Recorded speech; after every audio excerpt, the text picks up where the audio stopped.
Vamos de Uruguata.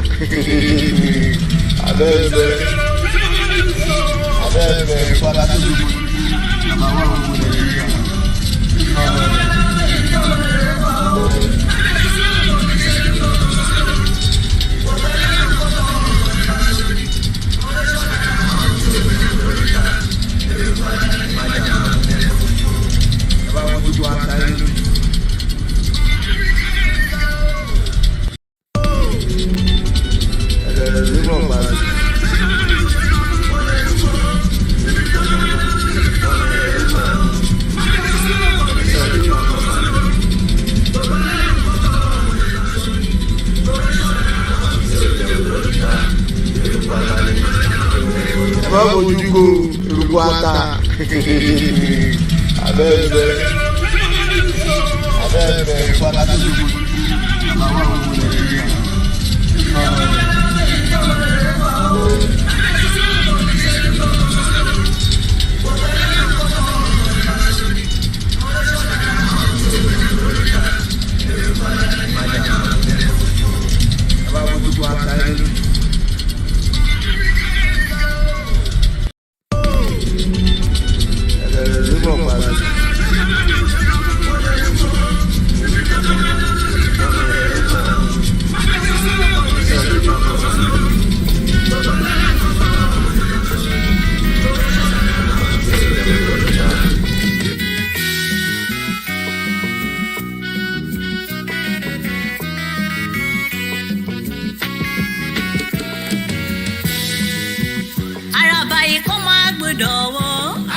Òrìṣà tí ó ṣe bọ́kọ̀ màdé mọ́ ni ṣebí yẹn ò kọ́ mọ́ lágbẹ̀dẹ.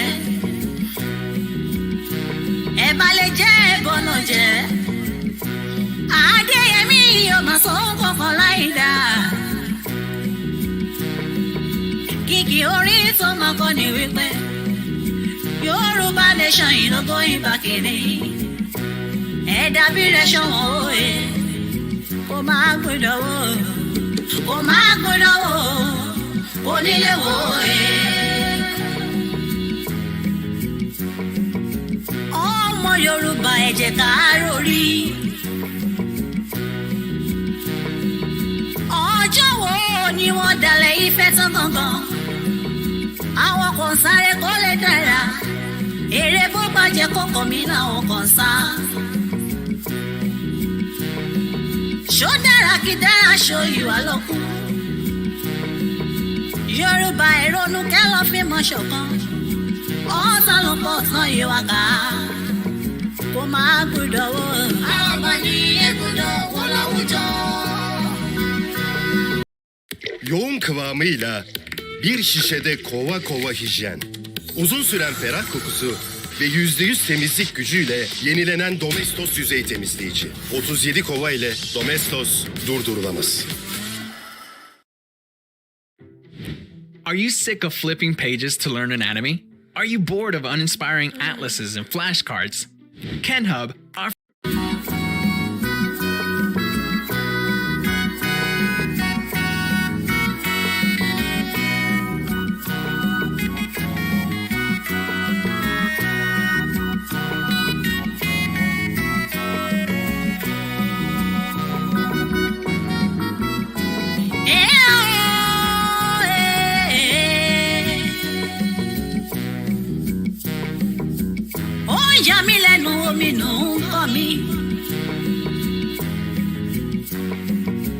ìdí táwọn àgbààgbà yìí tán kò fi lè sòdodo.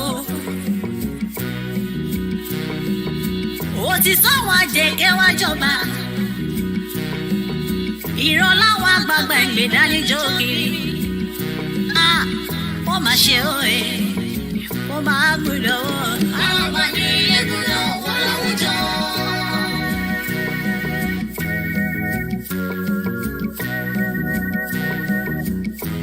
Ọba mẹ́wàá ìgbà mẹ́wàá yóò máa lòlẹ̀ ayé gbó. Lọ́ba lọ́ba lóye lóye Yorùbá, mo bẹ̀ yín ẹ ṣayé ire. Kò bàjẹ́ láyé Olúgbọ́n, kò má bàjẹ́ láyé Àrẹ̀sà o. Kò má torí tí yín bàjẹ́ òye. Abẹ́ òrí. Àrùgbó Yorùbá ó máa fọwọ́ rọ́ọ̀rì kú mọ́. Ẹ bá ọ̀nà lọ́mọ kéékèèké kú sí kiri. Òun ló kò lè lóko nílẹ̀ Yorùbá mọ́.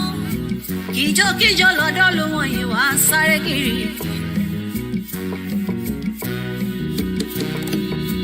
Ọmọ Yorùbá ẹ jẹ́ ká relé. Bájọ́ bájúmọ́ á ń padà sílé bàbá ẹ̀ nìní. Ṣebí ewúrẹ́ yẹn ò ló ṣọmọ yá àgùntàn.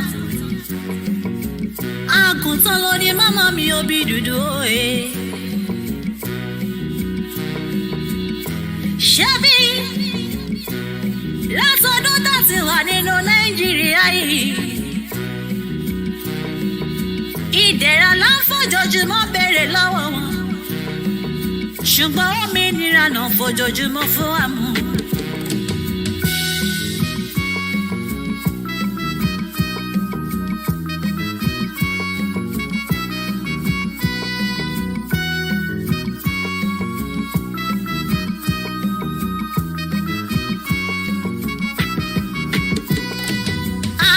Ó ṣe àsìkò tí tó ilé tó lọ òmìnira àlàfẹ́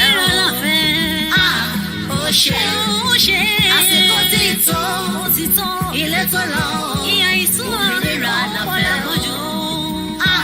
ó ṣe àsìkò tí tó ilé tó lọ òmìnira àlàfẹ́. Your family received a shipment back in Ghana on time and in time, you are not sure. Well, Lamb Shippers, we pride ourselves with being the fastest, reliable, and trustworthy shippers you can use. You are assured of a prompt pickup anywhere in the UK by our personnel. They also make sure your items are well packaged to get to its destination in time. When it comes to door-to-door shipment, look no further. Well, Lamb Shippers, contact us on 07939009321 or 07498911820. Or you can visit our website www.welllamp.co.uk. You can also drop us a mail info@welllamp@gmail.com. Well Lamp Shippers, fast, reliable, and trustworthy.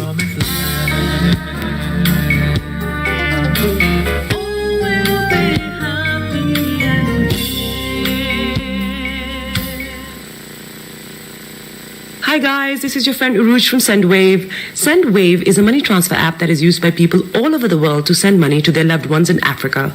With SendWave, you can send money to Ghana, Nigeria, Kenya, Uganda, and Tanzania. And the best part is, SendWave is absolutely commission-free. Our exchange rates are excellent. You can see for yourself by checking them out on our website. So how do you use SendWave? SendWave is an app that you can download onto your phone from the App Store or Google Play Store. The app is free to download. After downloading it, just open the app and enter your name, email, and phone number. That's it. You're good to go. Make sure you use the promo code SR. S for Star, R for Radio. This promo code will give you £5 free credit to send to Africa on your first transaction. Your money will be delivered to your recipient within seconds. Feel free to call me on 0749 7377647 at any time. I'll be happy to tell you all about SendWave and help you in any way I can. Remember to use the promo code SR for £5 free credit with us. Hi everyone, it's your girl BB Clement, the author of How to Go From Employee to Entrepreneur and the host of your weekly business show, BB Means Business. The show where we discuss everything you ever wanted to know about business, but you were afraid to ask. How do I start my business? How do I raise the finance? How do I grow my business? Where am I going to find my customers? Join me every Tuesday at 1:30 p.m. on Starr Radio UK to get all the information and tips that you need to become a successful entrepreneur and become financially free. Remember, don't let life dictate to you. Rather, put your signature. Don't let life dictate to you.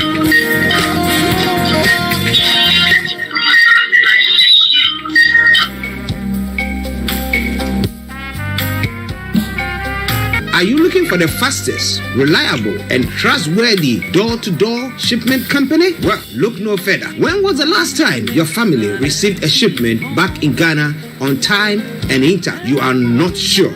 Well, Lamb Shippers, we pride ourselves with being the fastest, reliable, and trustworthy shippers you can use. You are assured of a prompt pickup anywhere in the UK by our personnel. They also make sure your items are well packaged to get to its destination in time. When it comes to door-to-door shipment, look no further.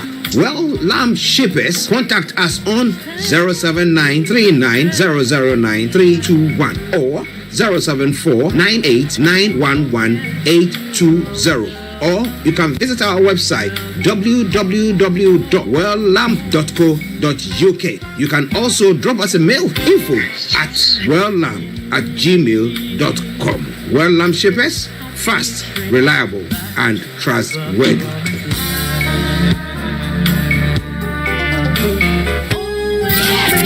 The best radio show. Broadcasting worldwide, online 24/7. Around the world. In your car. At work. At home. On your smartphone. This is Starr Radio UK. Are you ready to turn it up?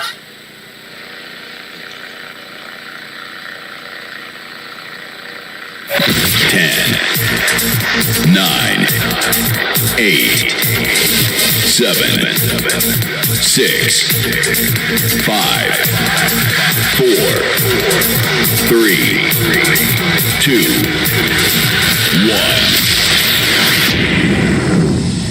1. Wow, and it is the Wednesday Niger Voices on Starr Radio UK. I say good evening to those of you that have joined us from around the globe, and welcome once again. A big apology because we couldn't, join, some of our listeners last week, Wednesday.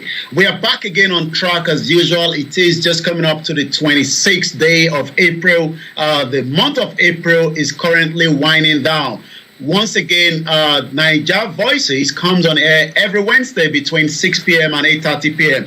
And we discuss issues affecting Nigerians, issues affecting the indigenous people, the Yoruba nation, the Biafra nation, and there's so many other issues that is going on in currently Nigeria as we speak. But first and foremost, let me appreciate my producer, Mr. Archie Almond, and Mr. Frank David, and all the teams behind the Starr Radio UK. My name is OLAMILEKAN, and I say good evening, and I say Ekaleo. A shout out to Maze Go, shout out to Mrs. Elizabeth Adesonya, Mrs. Adenike Adeyemo, shout out to you, Mrs. Adejoke Obadara. Sule Ganioloyede, Pastor Mo, I say good evening to you. Mr. Adioshun, I say shout out to those of you that have joined us, Mrs. Bolanle, and those of you on the Instagram, on the MixLR. It is one of those shows that comes on air every Wednesday, and I know it's just about 13 minutes time. We still have enough time. I might open the phone line because, as we do know, Starr Radio UK is a community radio station here in London, and this is how we do it. Good evening to you, Omitola Kende. Shout out to those of you in Manchester, Mr. Kunle Shita. A very good evening to you, and let us kickstart as well this evening. Tonight, there's a lot to discuss, and one of the most important part is how important are we as a citizen of a country? Kini ìwúlò wa, kini àǹfààní wa gẹ́gẹ́ bí ọmọ orílẹ̀-èdè. That is for the benefit of those of you that will probably need to, get a bit of understanding that the Yoruba language has been around for more than thousands of years until the British colony, the British Empire decided to speak English. Good evening to you again, Mr. Razak. Good evening to you, Ajiboye Najudeen. Good evening to you, Mr. Shitu. And I have a lot of you on the program with me tonight. I say welcome. It is Starr Radio UK. Every Wednesday, I come on air. We discuss issues affecting us as Yoruba people. We discuss issues affecting the Biafra, the Nnamdi Kanu. When I say Biafra, you know that links to Nnamdi Kanu. When I say Yoruba Nation, you know that links to Professor Adebanji Akintoye and Dr. Oloye Sunday Igboho. The Igbo people will say IGBOHO. Some of them are so funny that they come on our platform and they're asking, where is IGBOHO? Where is IGBOHO? And I'm thinking, why are you asking IGBOHO? City Boy, a very good evening to you. And a good evening to those of you. Mr. Shito Mawumi say, God bless Yoruba Nation. Olatunji Adisa, keep up the good work. And Prince Gabriel say, Chief Sunday Adeyemo Igboho is the incoming Bashoru of Yoruba land. Wow, that is a big one there. Mrs. Falake Odadino Ibrahim, good evening to you. Grandma, I have a lot of grandma on the program. I say good evening to you, Grandma Comfort Adeleye. I don't know how our grandma can cope. I remember when I was on the air on the Starr Radio UK, we started about some few hours on our sister platform, which everybody knows, and we came onto the Starr Radio UK, and we end up having about four and a half hours program. And sometimes I ask myself, how do we keep all this our grandma busy? We have changed your sleeping pattern. You cannot do without listening to Starr Radio UK in the morning for the news headline. We're going to be discussing about some of the news headlines. Bola Tinubu is back in Nigeria. We're going to be discussing everything. So it's a full part. Shout out to those of you watching us in East Africa. We're going to be going to Sudan because there's a lot happening in Sudan that is affecting Nigerians. But the question is, how many indigenous people, or should I put it this way, how many Igbo people are in Sudan? How many Hausa people are in Sudan? How many Yoruba people? Because an intelligence just came to me, and the intelligence is saying that the Nigerian government, I want us to get this very well, The Nigerian government is not picking the Yoruba people in Sudan. And I'm asking again, how important are we as a citizen of a country? Let me rephrase that in Yoruba. Ìkọ́tọ́ wá sórí dẹ́sìkì wa ká tó bẹ̀rẹ̀ program.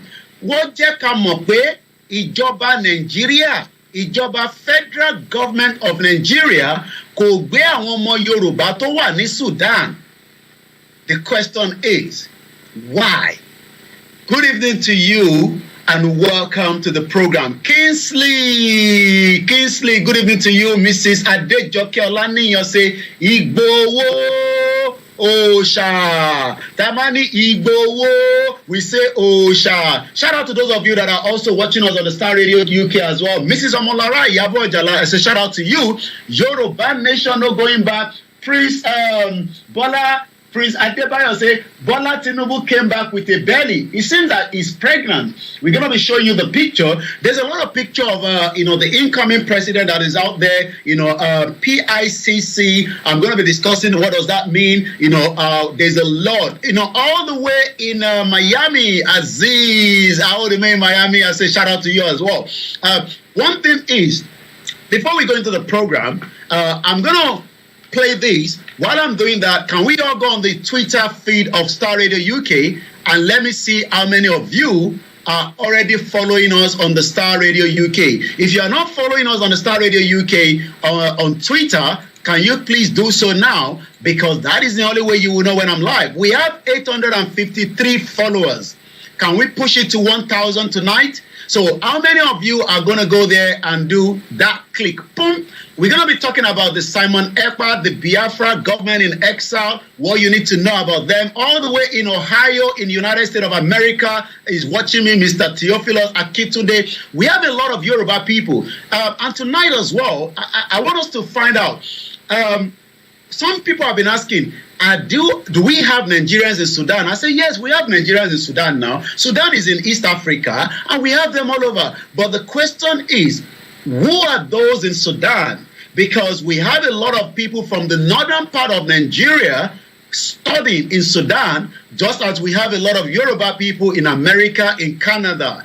What does it mean to you, for those that are in Sudan and then they are studying, but unfortunately, the situation in Sudan is becoming unbearable. So I want you to click on that link. We can share the link. Mrs. Grace Olushoto say, good evening to you, my precious, dearest, wonderful. That is just too much. Olayomi Koiki, a.k.a. White Lion, the king of all media and everyone on board. Yoruba sovereignty nation, no retreat, no surrender. And as you all know, Olakunle, my namesake. And let me quickly say shout out to those of you on the MixLR. I know you're there. We have to say shout. And I hope everybody can hear me loud and clear. If you're listening to us, Allahu Baba say Yoruba nation, no going back. He also said, welcome, brother. Comrade Plan B said, no going back. And I welcome those of you that have joined us so far on the MixLR. Shout out to those of you on the Instagram as well. A shout out to you, our grandma Felicia Ajagbe, and my beautiful auntie Beauty _Amokwe. Tonight, on a serious note, tonight on this, let me first say, this is Starr Radio UK. This is Starr Radio UK. In your car, at work, at home, on your smartphone. Broadcasting worldwide, online 24/7. Broadcasting worldwide, online 24/7. in your car, at work, at home, on your smartphone. The best radio show. The best radio show. The morning show. The best radio show. Broadcasting worldwide, online 24/7. After the war breakout in Sudan, a lot is happening. Shout out to you, Mrs. Adejun Stella, and a very good evening to you all the way in Libya. Those of you there, good evening to those of you as well, watching us. Last born, good evening to you. My name is Olamileka, and I welcome each and every one of you to Naija Voices, where we talk about a lot of things, happening around the globe. Yoruba Nation is still on track. For those of you that are asking, are we still on track? We are still on track, even though it seems that, a lot of infiltration came into the movement. Somebody like, Dupe Onitiri came into the program and she almost destroyed the movement, but we are still on track. Yoruba nation is not yet a declared country. I want us to take note of that. She's doing a lot of things that could put the Yoruba movement, leading by Professor Adebanji Akintoye, into what we can call the federal government of Nigeria, telling us or labeling us as a terrorist organization. The Yoruba nation, leading by Professor Adebanji Akintoye, have told us clearly that there is no country called Yoruba nation now, or there is no country called Oduduwa Republic or Yoruba country. But we are fighting in a way according to international law, in a way to tell the world that the right to self-determination of the Yoruba people will be respected. Let me emphasize, if anyone is telling you out there that the Yoruba nation has been declared and nobody can declare that, she's saying completely jargons. It seems that she's out of her mind for telling the Yoruba people that no one can declare Yoruba nation because one has been declared. As we speak right now, no country, nobody around the world is aware or does not or have any idea that the Yoruba country is a country.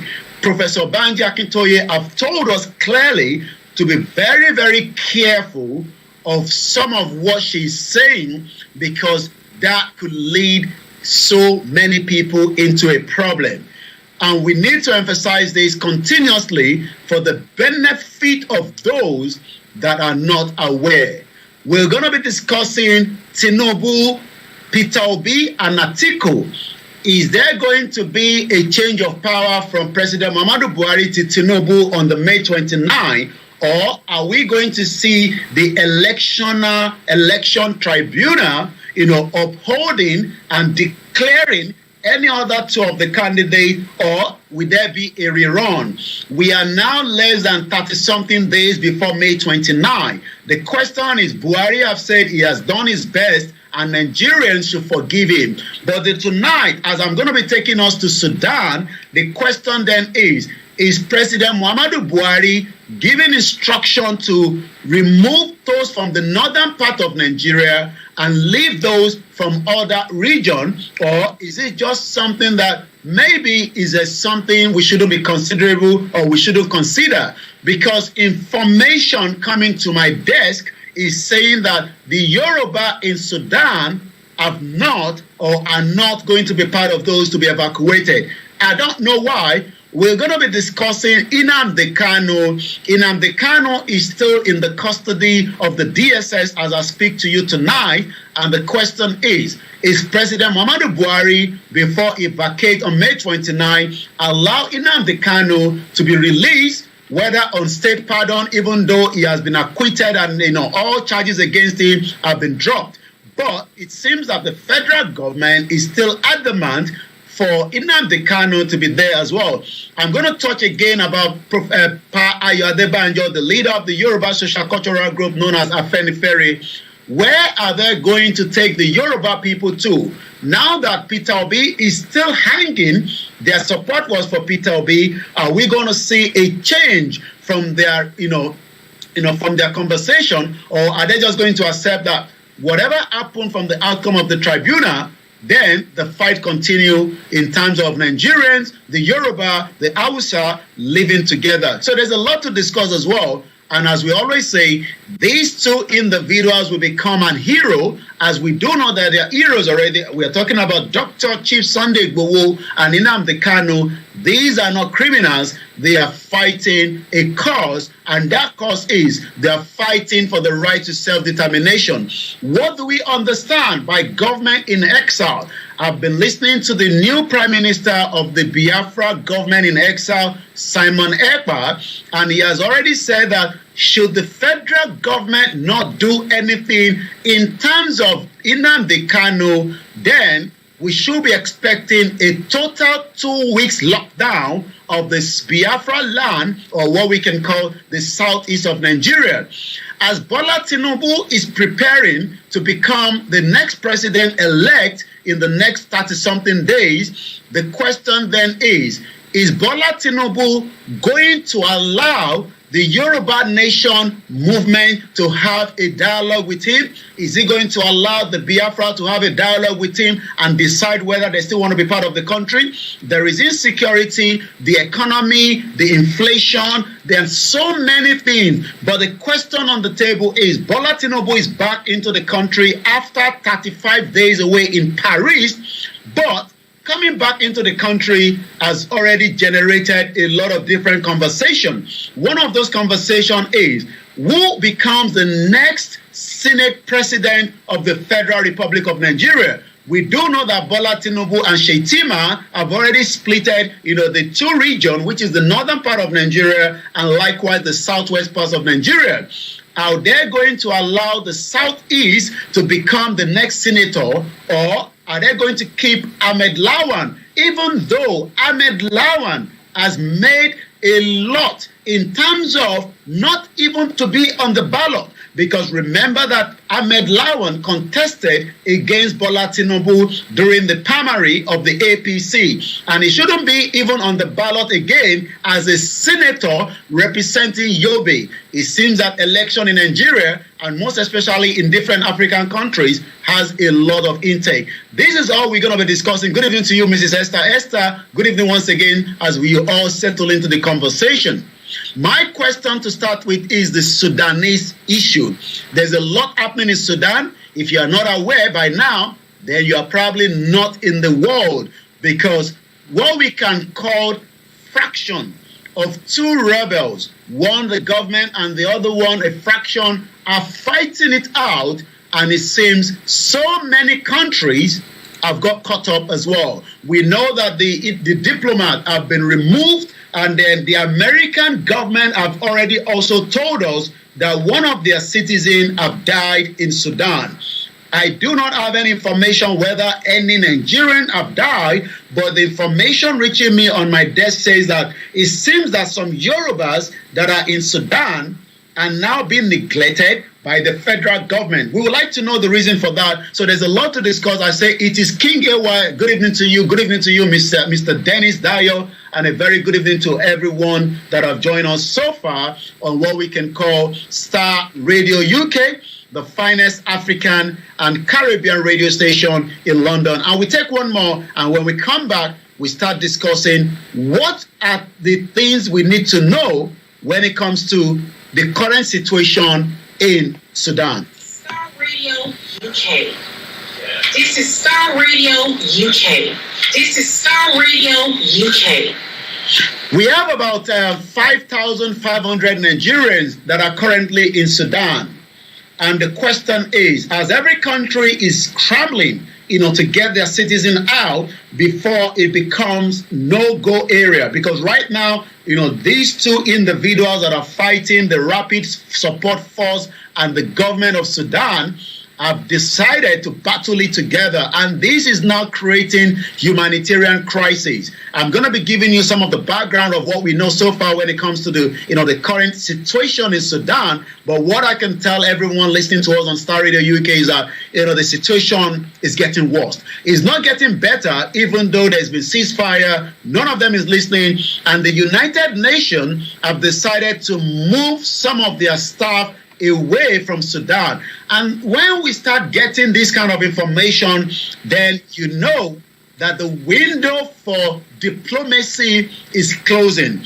Some of us are concerned, some of us are worried because of the humanitarian disaster. But as a citizen of a country, what is the importance of the country if there's an issue or if there's a problem across every part of the country? I mean, if you're outside Nigeria and you get caught up in whatever we can call situation report, the situation in Sudan, as we do know tonight, is getting worse. America is talking to them. The international community is talking to them. The European Union is talking to them. The African Union is talking to them, but nobody is listening. and that is creating more humanitarian situation. As I speak to you right now, about 8 hours ago, Abike Dabiri Erewa, as our students in Sudan queue up orderly to board their buses to Egypt en route to Nigeria, supervised by the Nigerian mission official in Sudan, let's remember them in our prayer as the journey home. War is a terrible thing. It's easy for Abike Dabiri to sit down in Abuja and be telling us that war is a terrible thing. But there is a lot of war going on in Nigeria as we speak right now, where the same government that Abike Dabiri has been sending military to the southeast part of Nigeria, killing as many people, and these are there with facts. And if war breaks out in Nigeria, President Muhammadu Buhari will be held accountable because of what is happening in the genocide in the southeast part of Nigeria. Let me state this clearly. There's a lot of happening in Nigeria as well. International news are not picking that. So many people have been picked up, being labeled as Biafra because the federal government believes that the Biafra is a terrorist organization. And Dupe Onitiri, she's doing similar thing that the federal government might decide to label the Yoruba people as a terrorist organization. And this is why we are saying it clearly that Dupe Onitiri has nothing to do with the peaceful movement of the Yoruba people that have been going on for the last almost 3 years before she came into the movement around March 2022. And she has been putting a lot of narrative out there. She has been coming out frequently talking, but whatever she's saying, we're telling you again that has got nothing to do with the real movement that is being led by Professor Adebanji Akintoye. Once again, a very good evening and welcome to those of you. My question tonight is, as the federal government have released $1.2 million to evacuate Nigerians, where is the Nigerian military to escort some of the 40 buses? Remember that there's a war zone going, there's a war going on as we speak right now in Sudan. The government has not sent any mission or any extraction, anyone to go there and support those Nigerians that are leaving Sudan into Egypt. Those are very, very dangerous situations as we speak right now. And we do know that other countries have not just gone to Sudan to get their citizen, they've gone there with their military support to make sure that they can get them out into a safe corridor. But it seems that the federal government is not doing that. I'm not sure that those that are fighting each other would give a military escort. I'm not too sure. I don't know that. But what we know that is even those that have been rescued, there has been fired shot. And that has led to, injuries and the killing of some of the diplomats as well. My question to those that are asking, should we now say that the federal government needs to hop up its game and do as much to make sure that the Nigerians, this has nothing to do with the Yoruba nation. It has nothing to do with self-determination. We are talking about the lives of Nigerians that are in Sudan, whether they are Hausa, whether they are Igbo, whether they are Yorubas, or any other tribes that are living there. Should anything happen to each one of them, then the federal government of Nigeria will be held accountable. We know that Buhari, the president-elect, the current president that is saying that is going anytime soon, has not done much, especially for Nigerians at home. But those that are currently in the war zone need to be evacuated, as they are saying, but into a safe corridor rather in where they'll be traveling in coaches, and we don't know whether there might be attack. We do not pray for such, but in a situation like we have it in Sudan, we must emphasize that anything can happen at any time, but we pray that not such would happen to Nigerians as they will be evacuating away from Sudan. This is Starr Radio UK. It is the finest African and Caribbean radio station in London, as we now continue into the conversation at about 36 minutes past 1800 hours. Let me read some of the comment quickly as well, and I'll be taking, I believe we should take calls, but that will be towards the end of the program. Let me first tell us what we know when it comes to the fight going on in Sudan. Sudan, as we do know itself, we have, Sudan is quite a very, very big country. Sudan, officially, the Republic of Sudan is a country in the northeast of Africa. It's bordered by the Central African Republic to the southwest, Chad to the west, in Egypt to the north, Eritrea to the northeast, Ethiopia to the southeast, Libya. So Sudan has a lot of network. I remember that the moment the war broke out, America were moving their personnel, as even though they have them in Djibouti, they were moving them more closer so that they could have them ready for what we can call extraction. But it seems that the war is not ending anytime soon. As diplomats are leaving, that means there will be more problems. And those problems means that, we must continue to say to the international community to do more and warn of those generals that life is at stake. I'm going to be getting the picture of the generals up in about a few minutes. Just bear with us. The engineers are working on that. Once again, this is still your finest African and Caribbean radio station in London. This is Starr Radio UK, the finest African and Caribbean radio station in London. My name is OLAMILEKAN, and I'll be taking you through the program throughout the night up to 8:30. Tomorrow is the property hour. For those of you that would like to join us, make sure that you join, and that way you can know when is the right time to invest in property, especially for those of you in United Kingdom. So, like I said, the generals, the two generals that are behind, and these are the faces of the two generals that we need to know tonight. On my right-hand side is the Sudanese current Chief of Army Staff, and on my left-hand side is the Rapid Support, General. So we have two generals that are battling in, but this is having a big impact on the lives of the Sudanese and humanitarian crisis as we speak.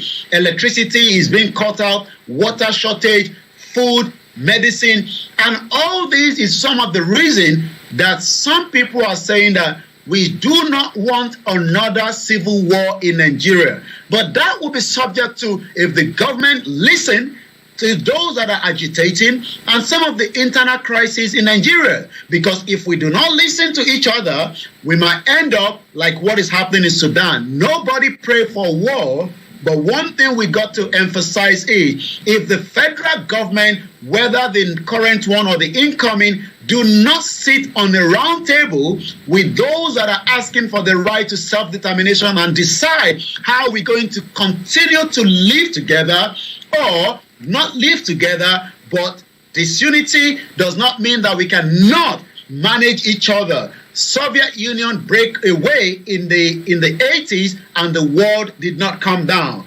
But it seems that Nigeria is not a country that can go into another war, because the one that we had in 1967 that was led by Gowon led to 5 million people in the southeast, children, mothers, elderly people died.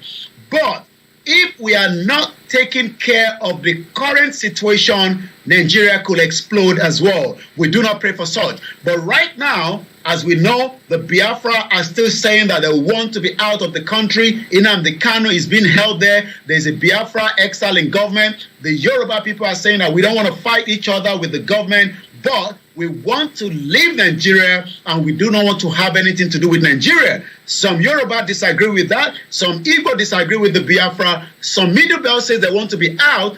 But all these internal crises happening in Nigeria could literally explode, and that literally means that Nigeria, if Nigeria is not going back to what it used to be in the 1960s when it was a regional government where everybody controls their resources, everybody controls their own territory, and then they pay a little bit into the top there, then we might have a situation. I was looking at Tinubu as an example. Tinubu is 79 years old as we speak right now. After 8 years, Tinubu will be 87 years old, and then that means power will switch back to the south, to the north. because the Southeast has been eliminated as they are not there. And that cannot continue if you want a united country. Even though some do not want Nigeria to be divided, but you have already marginalized the part of Southeast for whatever reason. And that is not going to continue should we not come into a roundtable discussion and decide how to move Nigeria forward without a gunshot. What is happening tonight in Sudan is a humanitarian disaster, is a crisis. But all these crises did not start just yesterday. It has been building up for some time. And I'll take you through a little bit of how this crisis erupted. How many people remember Omar Bashir? Omar Bashir was the president of Sudan for a very long time. Omar Hassan Bashir is currently being held, as we speak right now, for crime against humanity, for crime he conducted while he was hanging on to the power, while he was believing that nobody, could take him out. But tonight, is currently being held. Omar Bashir has the support of this young man, this man on my right-hand side as one of the generals. But the one on my left disagree with Omar Bashir. And if you do not remember who Omar Bashir is, the engineers are working quickly and we're going to get an image of Omar Bashir. Omar Hassan Bashir is now being held for so many crimes. And that is his face. That is the face of the man that was leading Sudan until there was a takeover. How many of us remember? Good evening to you, Mrs. Teresa. Good evening to you, my brother, Olatunji Awofeso. I'll be reading a lot of your comment. Keep the comment coming. I will read the comment. Adeosun Timothy say good evening to you. And I say shout out to Waris Jinodu. I'll be reading some of your comment. But let's get the message out properly. Omar Bashir, also known as Omar Hassan Ahmed al-Bashir, was a one-time Sudanese former military officer. He then went on to become a politician, just as we know that during Babangida was going to transmit from a military dictator into a civilian. We know that the current president right now, Buhari, did overthrow Shehu Shagari government and then become, the military dictator in the 80s. But he came back after Nigeria become a democratic system, and then he decided that I'm not a good guy. Let me just contest. I'm going to make Nigeria a better place. He did not win for more than 3 times until there was a merge between the AD, the CPC, and some smaller political party. But we do know that Bola Ahmed Tinubu played a major role in bringing Buhari into power. So Buhari now has run Nigeria for 8 years, and I can tell you he has run Nigeria to the ground. Inflation is down. Almost millions of Nigerians do not have a job. As I speak to you, on Tuesday evening or Tuesday night, 29 Nigerians were kidnapped. You heard me very well. Kidnapped in Abuja, where we have the sitting government. The question then is, Omar Hassan Ahmed al-Bashir was controlling Sudan. He was a very powerful man. He was controlling Sudan from 1989. Can we go back one more step? Sudanese former military officer and a politician who served as the 7th head of state of Sudan under various titles from 1989 up until 2019, when there was a revolution in Tunisia. The revolution initially led to his removal from office. He's currently 79 years old. How come he's almost the same age with Bola Ahmed Tinubu? That is a discussion as well. Keep your comment coming. I'm going to be reading that as well. And one thing we need to understand is, while he was there as a military, he had his own cronies, he had his own people. But one thing is, he was also marginalizing the other ethnic groups within Sudan. So the Sudanese took advantage of the revolution of Tunisia in 2011, and that led to a push where Omar Bashir has now, been removed. His removal from office has now led to 2 different factions. One in support of Omar Bashir and the other one in support of the people, or what we can say against Omar Bashir. A lot of individuals also believe that this fight is a proxy war, is a war between the United States of America and Russia.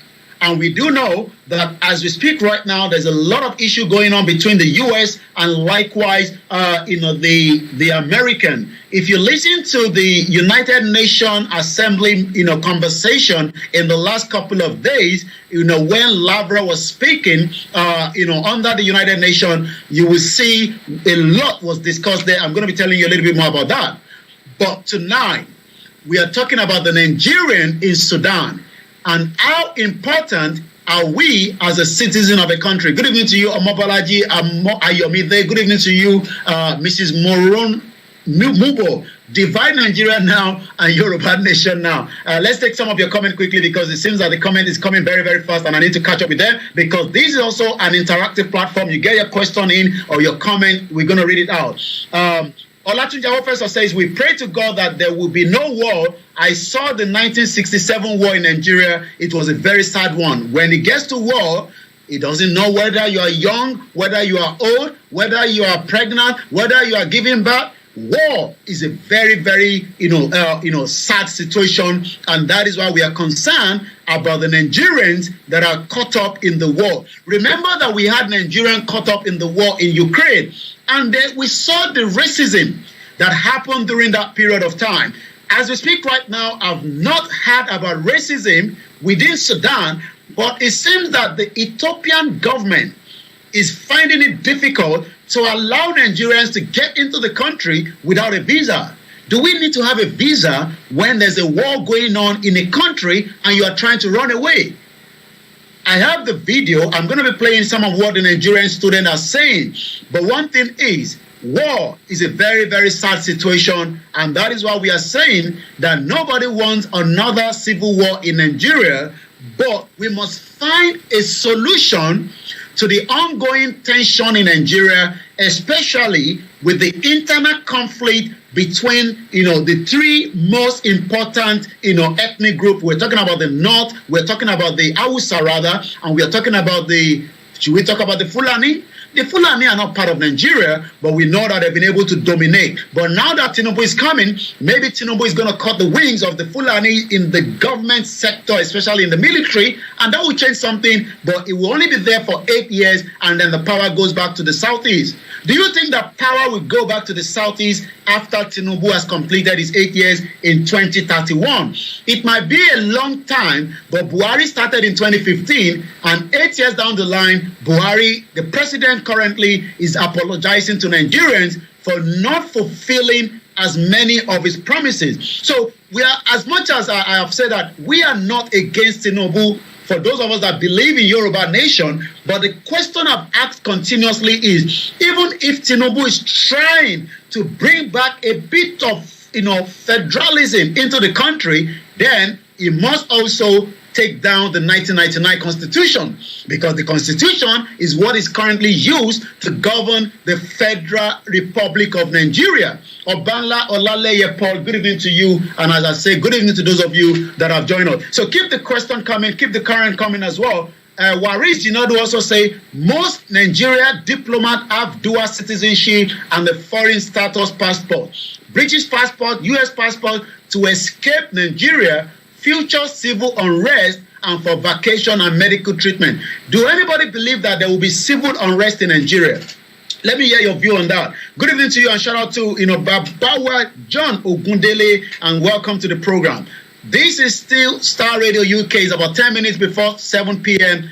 We as a citizen, I'm asking the question, how important are we as a citizen of a country?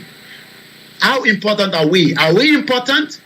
Because I believe that the federal government should mobilize some of our military and get them quickly to Ethiopia and allow them to travel along with the coaches that will be escorting the Nigerians out on a safe corridor, because these two generals are not listening to each other. A shout out to you, Olori Jegede, and welcome to the program. Good evening to you, Mrs. Oluwakemi Agbola. I am watching you from Lagos, Nigeria, the fake country. Kingsley, why do you always laugh? What is it that you're laughing? Is it because of the civil unrest coming up in Nigeria? Or is it because of Bola Tinubu? You must tell me why you are laughing. Once again, a very good evening to those of you. Mrs. Oluwakemi Agbola say, we are less important in Nigeria. Why do we say we are less important? I believe that if we are Nigerians, we should be happy as Nigerians, even if the country is going into a lot of comatose. We should be happy. How many of you are happy to be? How many of you are proud to be a citizen of Nigeria? Let me start with that. How many people are proud as citizen of Nigeria? How many people? Let me hear you say that. Hello, good evening to Iyawa, Iyalaje. When they say somebody is Iyalaje, that means she's somebody selling a lot of things, whether it's those, yogi, or you want to do moi, you want to do akara. I wish I'm in America. I would have been ordering a lot of food from Iyalaje, a very hard-working woman, and also one of our Yoruba Nation self-determination media as well. Good evening to you and welcome to the program. Mrs. Afolake Odadino Ibrahim, she's concerned as a mother. She's saying that we don't pray for civil unrest in Nigeria. I do not pray for that as well. And this is why we are saying that maybe Bola Tinubu will listen to Yoruba Nation agitator. Maybe he will listen to Biafra agitator. Maybe he's going to release Nnamdi Kanu and allow the tension at least to doze down while he focuses on managing, what Buhari is leaving for him. Bola Tinubu is currently back in Nigeria. We have him there, in picture on his private jet. We're going to be discussing all that later on. I'm going to open the phone line, and when I open the phone line, I know some of you want to speak Yoruba. You can go ahead and speak. I will translate it to those of our audience, but not yet. I will open the phone line. And the question is, how important are we as a citizen of a country? And when I say a country, I'm talking about Nigeria. So thank you so much, Yawa Funke Yalaje. If you want to do any good business in terms of food product, the nice ogi, ogi we not get akamu. Akamu. Igbo people, they say, does Igbo people drink ogi as well? I think ogi is something that the Southwest people drink a lot. I know that in the northeast of Nigeria, they like fura dinunu. I don't know whether the Igbo people love ogi. If anybody is aware of that, let me know. Oh yeah, Mr. I'm never too proud of you. Thank you so much as well. Akane, good evening to you. Mrs. Esther say, I am ashamed to say that I'm not from Nigeria. Wow. Why? Omitola Kende say Nigeria is dead already. Yoruba Nation not going back. But some people still believe in Nigeria. Mr. Kende Gabriel say there will be no crisis in Nigeria during the swearing in of Bola Tinubu. Those who are making noise will soon shut up their mouth. Nigeria cannot avoid another crisis with the current situation. A very good point, Mr. Kende. And let me say this clearly. As much as some of you might say, you are deceiving us, Koiki. Your utterances is like somebody that wants to bring violence into Nigeria. I don't want any violence in Nigeria. I just want Tinubu to have a conversation with us. How do we go out of Nigeria? Simple. If Tinubu can have that conversation with us, if Tinubu can have conversation with the Biafra, civil unrest. But let me say this clearly: those agitating for the disintegration are not the one that will bring the civil unrest. The civil unrest happens because citizens are not respected. There is no rule of law. There is not up to so many human injustice. So Tinubu taking power on May 29, whether there will be civil unrest or not, we do not pray, but it will be determined when his government starts, because Buhari has almost pushed Nigeria to civil unrest, and nobody can deny that. Keep the comment coming. I'll be reading that. Like I always say, we don't hate the APC. We don't hate the PDP. We don't hate the obedient. But the civil unrest is not something good. But the people that voted for Peter Obi, I'm going to come back to that later, are saying that Bola Tinubu stole their mandate. Or your mandate. Ola, or your mandate. Bola. Kingsley say, lawless country, lawless country. Good evening to you, Shagwano. Maze Go say, in the first place, how can Nigerian go to Sudan? Hey, this is a question that I want us to clear again tonight. Somebody is asking that, how can people go to Sudan? Is Sudan not a country before the war? Sudan was a country before the war. Good evening to you once again, Akim Oluwadamilare. Keep the comment coming. Be rest assured, I'm going to be reading it as well. Olatunja Office also say, Nigeria will surely get better. I can see Nigeria going back to regional government with at least 15 regions. 15 regions. Interesting times ahead. Mr. John Ogundele say, Nigeria is Gagaru. What is the Gagaru? I'm getting a lot of comments here. Let me see if we have comment coming from the MixLR. You know, what is the meaning of Gagaru? Alao Baba say, 90% of Nigerians are tired completely. Alao Baba also went on to say, if you want to know maybe Nigerians are happy with the country, let them allow referendum. Mr. Tunji my brother Tunji Ofeso, what do you say to Alao Baba? Alao Baba say, give us referendum. Okay? Give us referendum. Do you believe that? He also went on to say, Tinubu did not steal any mandate. So the election was peaceful. The election went according to how it's meant to be. I'm going to be discussing all that tonight. There's just a lot to discuss. I can hear you clearly, okay? We want to know that you can hear me clearly. I'm going to open the phone line and you will be able to call in. You can speak broken. Even if you speak Igbo, just help us to translate it back to our own language that we can understand.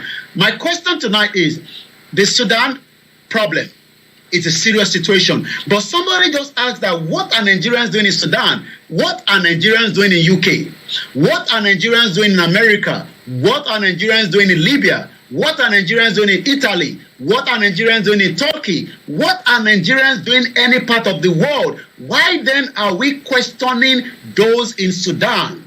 Because I saw this, this narrative on Twitter. People are saying that, why are the Nigerians in Sudan? But from what I'm told, I am actually told that we have a lot of people from the northern part of Nigeria that are studying in Sudan, mostly medical students. Is Sudan not a country? Waris Jinadu say, two generals with the same language, same nationality, same religion at war in the north of Sudan. Razak Kende say, is Nigeria, I didn't get that. Do Nigeria is a country? I believe you say, is Nigeria a country? Well, Nigeria is a country. Nigeria has been a country since 1960, Mr. Razak. Maybe you didn't know that. I'm just telling us. Adekola Shugbo say, Yoruba nation is the best option. Nobody can do this. Nigeria to come back to normal, okay? Nigeria is finished already. My brother, Olatunja Ofeso, a lot of people are saying Nigeria is finished. But you believe that Tinubu might take us back to federalism and 15 regions. How that is going to work, I still don't know. But we'll have to wait when Tinubu takes power on May 29, God's willing. Nobody wants a civil unrest, but it seems that there's a lot happening in Nigeria that could lead to that situation. Eunice Adeleye, good evening to you. You say, what Nigeria doing in Libya, in Ivory Coast, in Dubai? We Nigerians are everywhere. Thank you so much. Olatunja Office also went on to say, General Al-Fatah and General Dagolo, the head of the paramilitary force fighting for power control. How do we then stop this? Because it's leading to a lot of disaster. It's leading to a lot of humanitarian crisis, and a lot of citizens are now trying to run away. It's coming up to 7 p.m. local time in London as we continue to look at the situation report from Sudan. And if you're joining us for the first time, this is the finest African and Caribbean radio station in London. Broadcasting worldwide, online 24/7. Broadcasting worldwide, online 24/7. We say welcome to those of you that have joined us for the first time. And again, this is Starr Radio UK. This is Starr Radio UK. This is Starr Radio UK. Once again, a very good evening and welcome to those of you that have joined us. My name is OLAMILEKAN. If you're watching me from the east of Africa, I say welcome. If you're watching me from South Africa, I say good evening to you. If you're watching from Ivory Coast in Benin Republic, and if you're listening to us in Nigeria, we are concerned. It does not matter my view on Nigeria. I am now concerned about anyone in there as Nigerians, and we expect our government or the government of President Muhammadu Buhari to do so much to get as many people out into the safe corridor. I know it came out unannounced when the war broke loose in Sudan, and we saw that the airport has been damaged, no aircraft can land, but the question is, after the situation started in Sudan, did we have the federal government preparing for any eventuality of what we can call moving away Nigerians from Sudan? Some of the comment is still coming as well. Keep your comment coming. Be ready that I'm going to be reading them out, without being biased. Because someone say, Koiki, you are not reading my comment. Is it because I am not supporting Yoruba Nation? No. We don't do that on Starr Radio UK. We allow every comment to go through. We are, we are not like the military. During the military that you are not allowed to talk. Look, your views might be different from ours. That is what is called conversation. I don't want you to support me from me asking for Yoruba Nation. You are from Nigeria, no problem. But we want to make sure that you also have your own views to be heard as well. And that is the way it works here on Starr Radio UK. So nobody is going to stop your own message from being read here on Starr Radio UK, even if it's something that might be slightly, even if you support, Dupe Onitiri or Dupe Onitiro, whichever one you want to call her, I will still read some of your comment as well. But somebody asked again, why do we have Nigerians in Sudan? And I'm saying, why not? Why not? If they feel comfortable in Sudan, maybe because of the culture is a little bit, related. We know that those in the northern part of Nigeria, speaks a lot of, Arabic. Maybe is Sudan and Hausa same language? Can somebody help me out there? Adebanjo Sunday said Nigeria is finished since 1960. We are not one in the zoo country. Nigeria, no more love between Igbo, Hausa, and Yoruba. Sorry. Okay, sorry. Yeah, we got that under control. Keep the comment coming. I wanted to be sure that the comment on the other sister platform is coming through. Good evening to you, Adeni Adejubril. Ismaila Ajadir Subaru. Good evening to you. Toksto. Good evening to you, my sister. Good evening to you, Mrs. Folaju Samuel. Good evening to you, my very beautiful mom, Olada Poto Ishola. Good evening to you, Sammy Austin. You see, if I don't come here now, is Bola Tinubu not feeling strong? Is another question that we're going to be asking. He says that he loves to eat amala. He's strong. He's ready to go. But are you concerned with Bola Ahmed Tinubu, after 35 days in Paris, is back in Nigeria? We're going to be discussing that. So let me come back again to the evacuation in Nigeria. Once again, Mrs. Folake went on to say, where is the war taking place? We know there is South Sudan and the North Sudan. Have they come back together? No. They have not come back together. That's another good question there. Where actually ni ogun yeti shele? Because we know that we have the South Sudan and the North Sudan. So let me give us a background, because as many of our people that are listening to Starr Radio UK would like to get this kind of information. Where is the war taking place? So let me go through, what we know. In the last couple of weeks, it's almost coming up to 10 days now that the war has been going on. Otumba Degule say most of those Nigeria in Sudan are there to learn more about jihad. Are you sure? Some of the ethnic nationalities in the South will also like to have their own region. They don't buy the idea of Biafra. And I know that because, and that's coming again from my brother, Olatunja Ofeso. Thank you so much. Keep the comment coming. The war is coming from northern part of Sudan, Mrs. Afolake. If you're listening to me tonight, the war is broken in northern part of Sudan, not the south. So the south are just there waiting. Make Nano come our side, though. If you come our side, we go attack back or we go defend ourselves. So, and thank you so much, NetTech as well. South Sudan are just chilling and waiting for, if anything drop, we go to send anything back. I'm sure nobody wants civil unrest, especially with a lot of children, and we are concerned. So let me read this quickly, and then I'm going to be reading what we know about the evacuation. I hope that they are not going to chop the money. $1.3 million have been released. I hope every penny will be used to remove Nigerians as quickly as possible out of Sudan into the safe corridor. We know that Air Peace have said to the federal government, I am ready on standby as long as I can get to a close airport that is safe and secure and bring back Nigerians. How does war affect people? That's another question. We know that when the war starts in Ukraine, students from around the world, Nigerians, stopped their education. I was told that some of them traveled to Sudan to continue their education, but it seems that they've now also been caught up with the current situation in Sudan. War is not a good thing.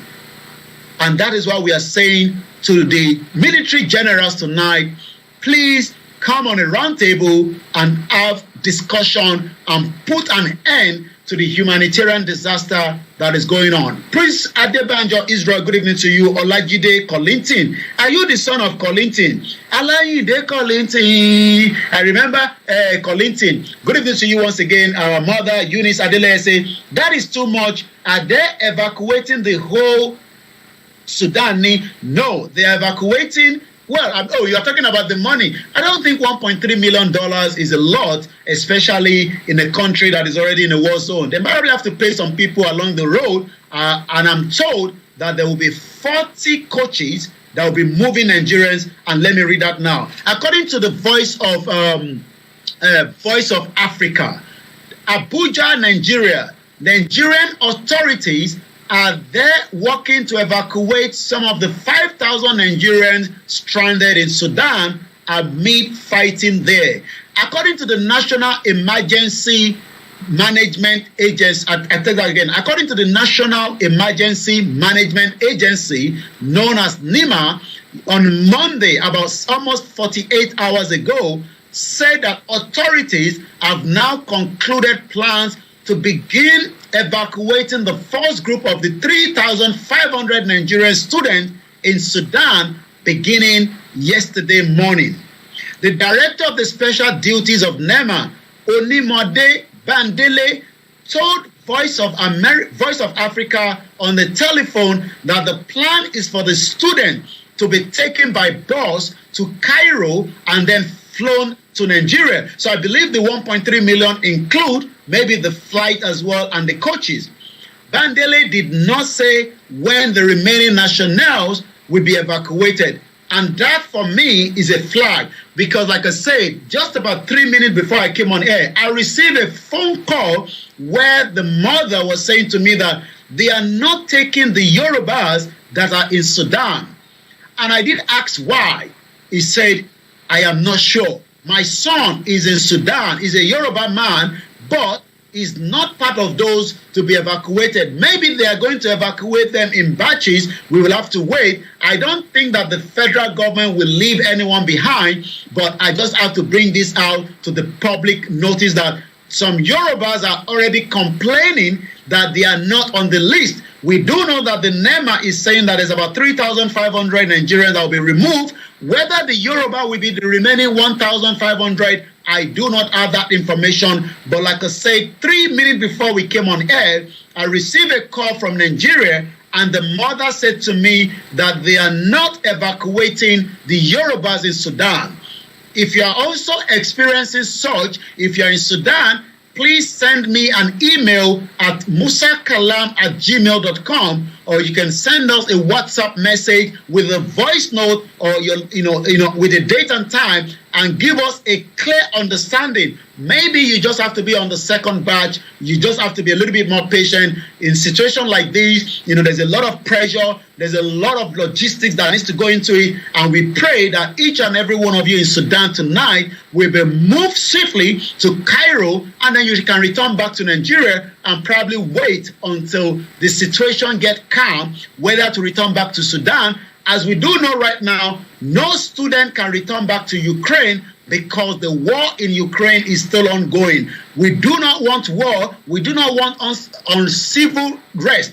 But situation like this warrants that, nobody knows what next. Good evening to you, Kenny. Oluwole said nothing is working in the country. And Olawuyi say good evening as well. Keep your comment coming. I'll be reading it. Samuel Paul, good evening to you. Or Sonny Paul, Awolaru Samuel, good evening to you. Ibrahim Ali, good evening to you. Waris also went on to say, I've said it at location 9. Well, I'll probably use Nigeria because nobody will understand location 419. Location 419 is another name used for Nigeria, and likewise location 9. You went on to say that, look, I wanted to say location again. Nigerian fraud passport is dangerous. Use the global citizen passport.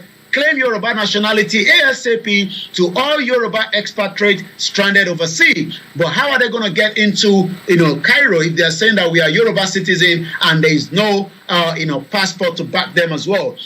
Also, Pastor Mo say, if Nigerian government built a good medical school, that's another good point I never thought of. If Nigerian government built a good medical school like the UCH, the other ones across the country, and loot of blessed memory, our youth will not be suffering from Ukraine to Sudan because of education political thieves. I didn't think of that, because people were asking me that before I came on air, can you tell us where and how Nigerians are studying in Sudan? And I said, why not? If that is the cheapest way to get medical and become a doctor, they will go to Sudan. And if Sudan is an Arabic country that speaks Arabic, they are Islam or they are Muslim, and then people in the north, as we do know, majority of them are Muslim, they will prefer to be in where they can be feeling comfortable, because the Yoruba that travel to UK probably have a reason. The Yoruba that travel to America have a reason. The Igbo that travel to Italy and Germany have a reason. Every ethnic group have a reason for traveling to a particular country, maybe because they believe in that country. We have a lot of Igbo people that are doing business in Turkey. We have a lot of Igbo people that are somewhere in Asia country, and that goes on and on and on. So I don't think we should, bring the issue of why do we have them in Sudan. We should be discussing how the government must be responsible to get them out of Sudan into a safe haven. I think that should be the conversation. Or why do we not have a good medical school where those in the north will not have to travel to Sudan? They can travel down to the southwest or the southeast or vice versa and go and become a medical student. Because the reason why most are coming out of Nigeria, because again, remember that last year, a lot of Nigerians were in strike for more than 8 months. So if you're studying medicine in Nigeria, that means you lost a whole of 1 year last year. And this year, not so far. We pray not, but it seems that ASU is still not satisfied with the relationship with the federal government. So if ASU goes again on strike, and that literally means that if you're a medical student, that means you've lost 2 years. At almost 7-year course, you end up having 9 years. And these are some of the reasons why people are traveling as well out of the country. So $1.3 million is what the government is spending so far, but we hope that every money will be spent properly. Keep the comment coming. As I say, it is still Starr Radio UK, the finest African and Caribbean radio station in London.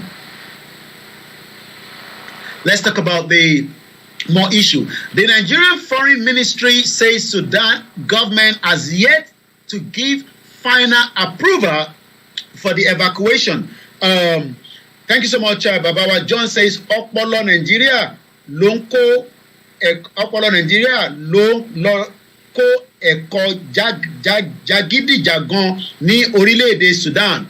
That Yoruba is just too much for me. Kingsley went on to say, Nigerians trying to enter Tanzania from Sudan are not allowed in Tanzania borders. Again, these are concerns. Why is Africa like this? Why is it that we cannot come together, especially in crisis? Why do we need a visa to get to Tanzania when there's a war zone going on? Or are they thinking that Nigerians will become refugees in Tanzania?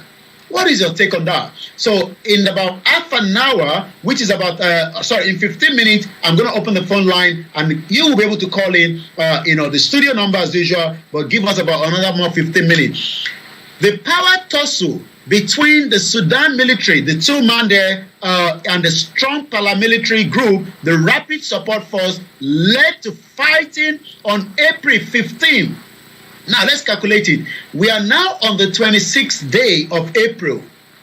Was the government preparing for evacuation, or they were thinking that situation in Sudan will become normalized and there was no need for extraction or evacuation? Christopher Inafor, say, good job, Brother Koiki. I say, good evening to you and welcome to the program. Are you concerned as a Nigerian in Sudan tonight?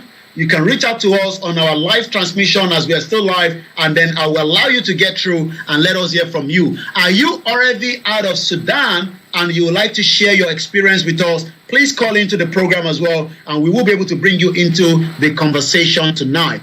Now, officials say more than 400 people have been killed and thousands more wounded. Many Sudanese and foreigners are fleeing the fighting, but millions of others have taken refuge in their homes and schools. Nigerian student Abdulaziz Jikilima, who is stuck in the school hostel, say he and those around him live in perpetual fear. You can hear the gunshot around, little bombing around. We are all scared. Nobody wants war. People are already starving. Many have no money to drink water, talk less of food to eat. These are the situation when there is a war. Adebanjo Sunday went on to say, we Yorubas and Igbos Hausa, we should not deceive ourselves. We are not in one country called Nigeria. But the union groups such as the Nigerian Labour Congress and the National Association of Nigerian Students, NANS, have criticized the authority for not acting sooner. And that is my concern as well. I mean, the war broke out on April 15. Today is April 26. That is about almost 10 days ago. Was the government ready to evacuate Nigerians, or were they waiting for ceasefire that was never going to happen? So all this is part of this current situation in Sudan. And let me say this again, the violence that has exploded in Sudan as the country's two top generals grapple for power has unfolded at a terrifying breakneck speed. The situation is getting out of hand and more people are dying, not just from the gun or the bullet or the bomb, but from the humanitarian disaster. We pray for peace, and we are hoping that General Abdel Fattah al-Burhan and the Sudan military ruler and the head of the army of General Mohammed Hamdan Dagalo, widely known as Amidat, the country deputy, the deputy is on my left, and the one known as General Abdel Fattah is on my right. He is the one fighting on behalf of the government of Sudan, while the one on my left is fighting under what we call the Rapid Support Forces. The question I want to ask again tonight is this a proxy war?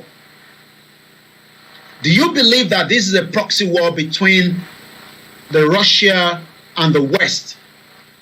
Or are we just overemphasizing on that?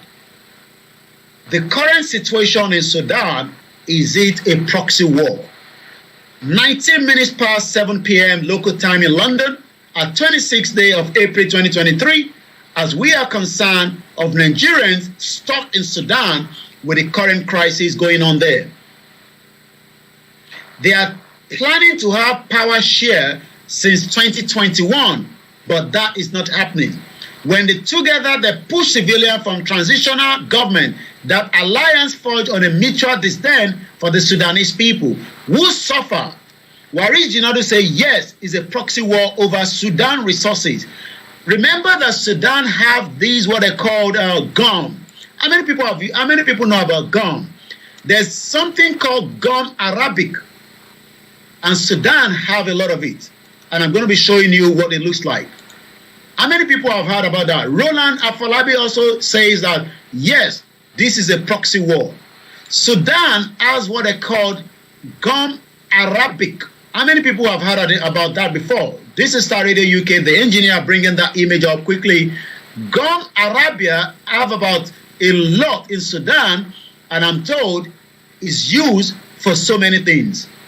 So if you're watching Starr Radio UK for the first time, that natural resources that you're watching behind me, Sudan have a lot of it. Adebanjo says, Mr. Koiki, Nigeria, the zoo country, Nigeria, Muslim country, Ogunati, Shelo. That's too much. I'll take that again. Mr. Koiki, Kanizu country Nigeria jà, Muslim country ní ogun àti ṣẹlẹ̀ ní ìlú yìí. Good evening and welcome to Rotimi Odeyemi. This is one of the natural resources of Sudan, and they have it in abundance. Could this be the reason why there's a lot of war going on in Sudan?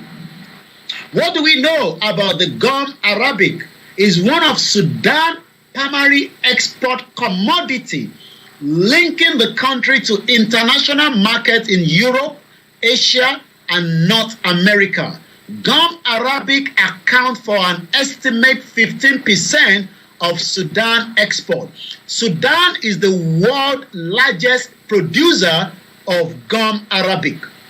Some might ask, what is it used for? Roland also went on to say that is why it is a proxy war. Okay. Clement says, what is this used for? Gum arabic. I'm going to tell you, you know that Starr Radio UK, we love to share everything with you. Let me first take us to what we know about this gum arabic.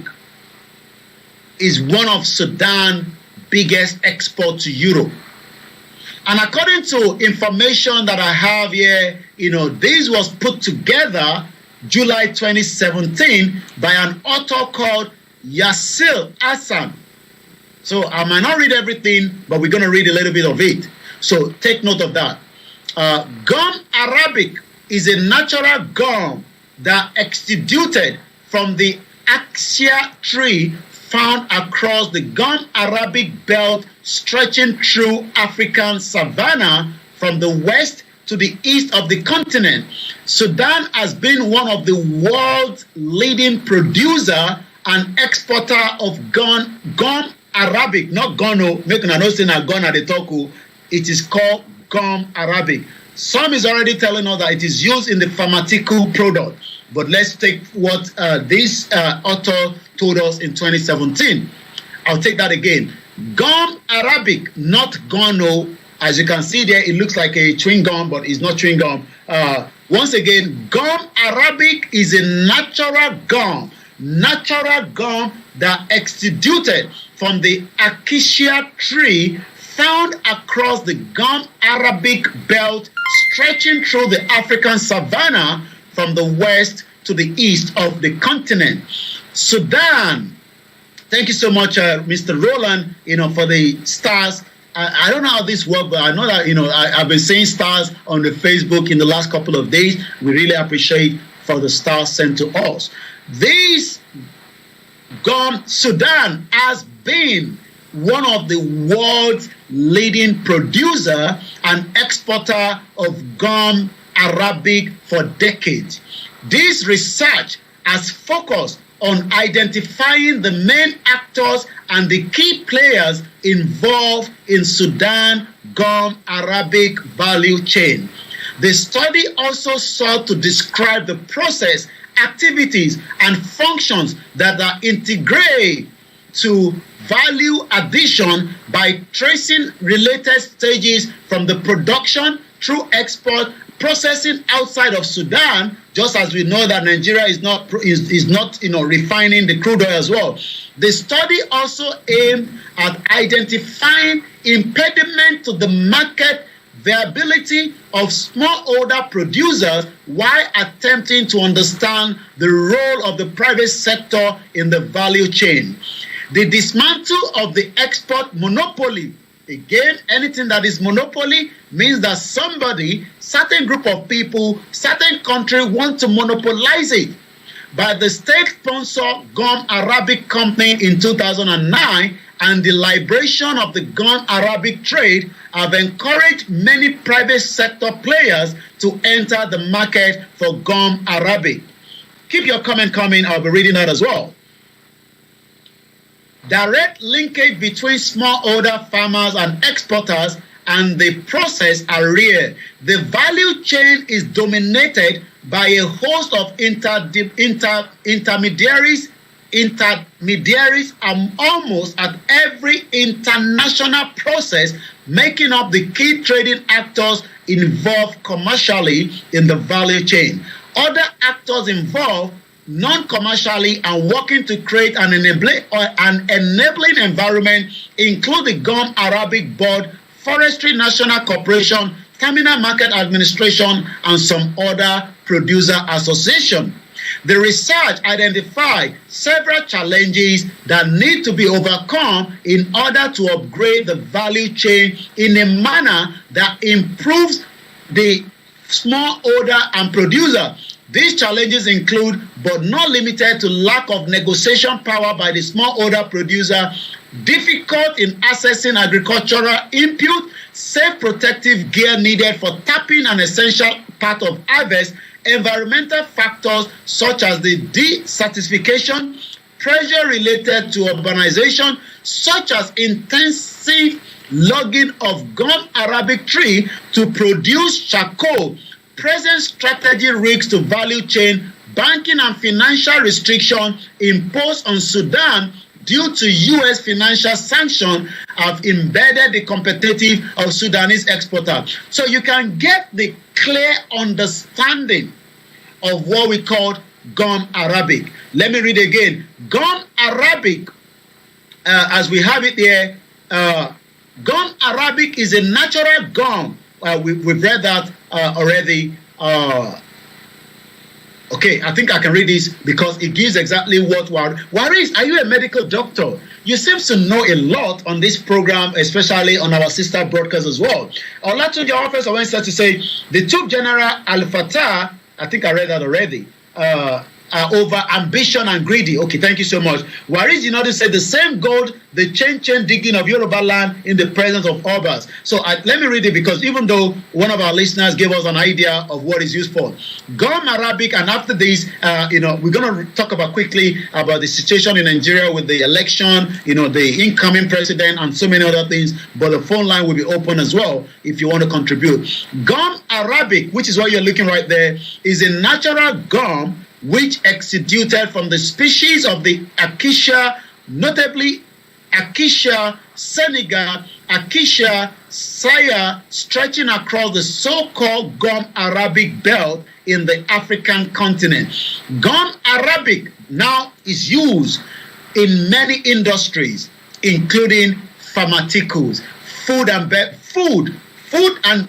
and then they kept on saying, and they went on to say beverages, print, and textile. So these these natural resources is a big market, because when you talk about pharmaceutical industry, it's one of the most billion-dollar industry in the world. When you talk about the food is important. Every month, everyone, even if you are not hungry at some point, please do not be like those that died in Kenya, about 47 of them, hoping to meet Jesus Christ, and they starved to death. I don't know how they managed to do that. This happened about a few days ago. 47 people died, I think on Monday, in Kenya. One of those that died, she's an air hostess. I don't know how she got into that mess with her son. They actually starved to death because their pastor told them that they were going to meet Jesus Christ. Wow. Why is Africa like this? Kingsley said, just two crazy generals in Sudan causing the country into 0-0 level. That is when there's greed and ambition, just like my brother Olatunji Awofeso told us there. Keep your comment coming. Once again, a very good evening to you, Mrs. Grace Olushoto, and the rest of you. Olori Jegede also went on to say, gum Arabic has been used for many years in traditional medicine and in a daily application for several diseases. Thank you so much, Olori. It seems that Olori is also somebody in the medical line or somebody that have experience in that sector.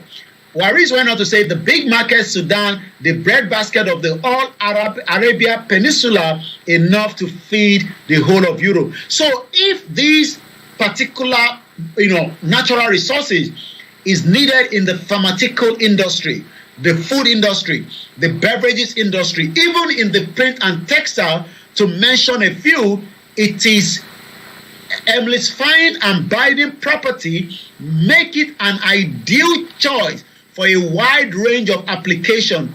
Gum Arabic is produced as a adna, sap, that can process into a refined powder, performed using different industrial processing methods such as spraying, drying, and mechanical powdering. Gum Arabic is one of Sudan's primary export commodity, linking the country to international market in Europe, Asia, and South and North America.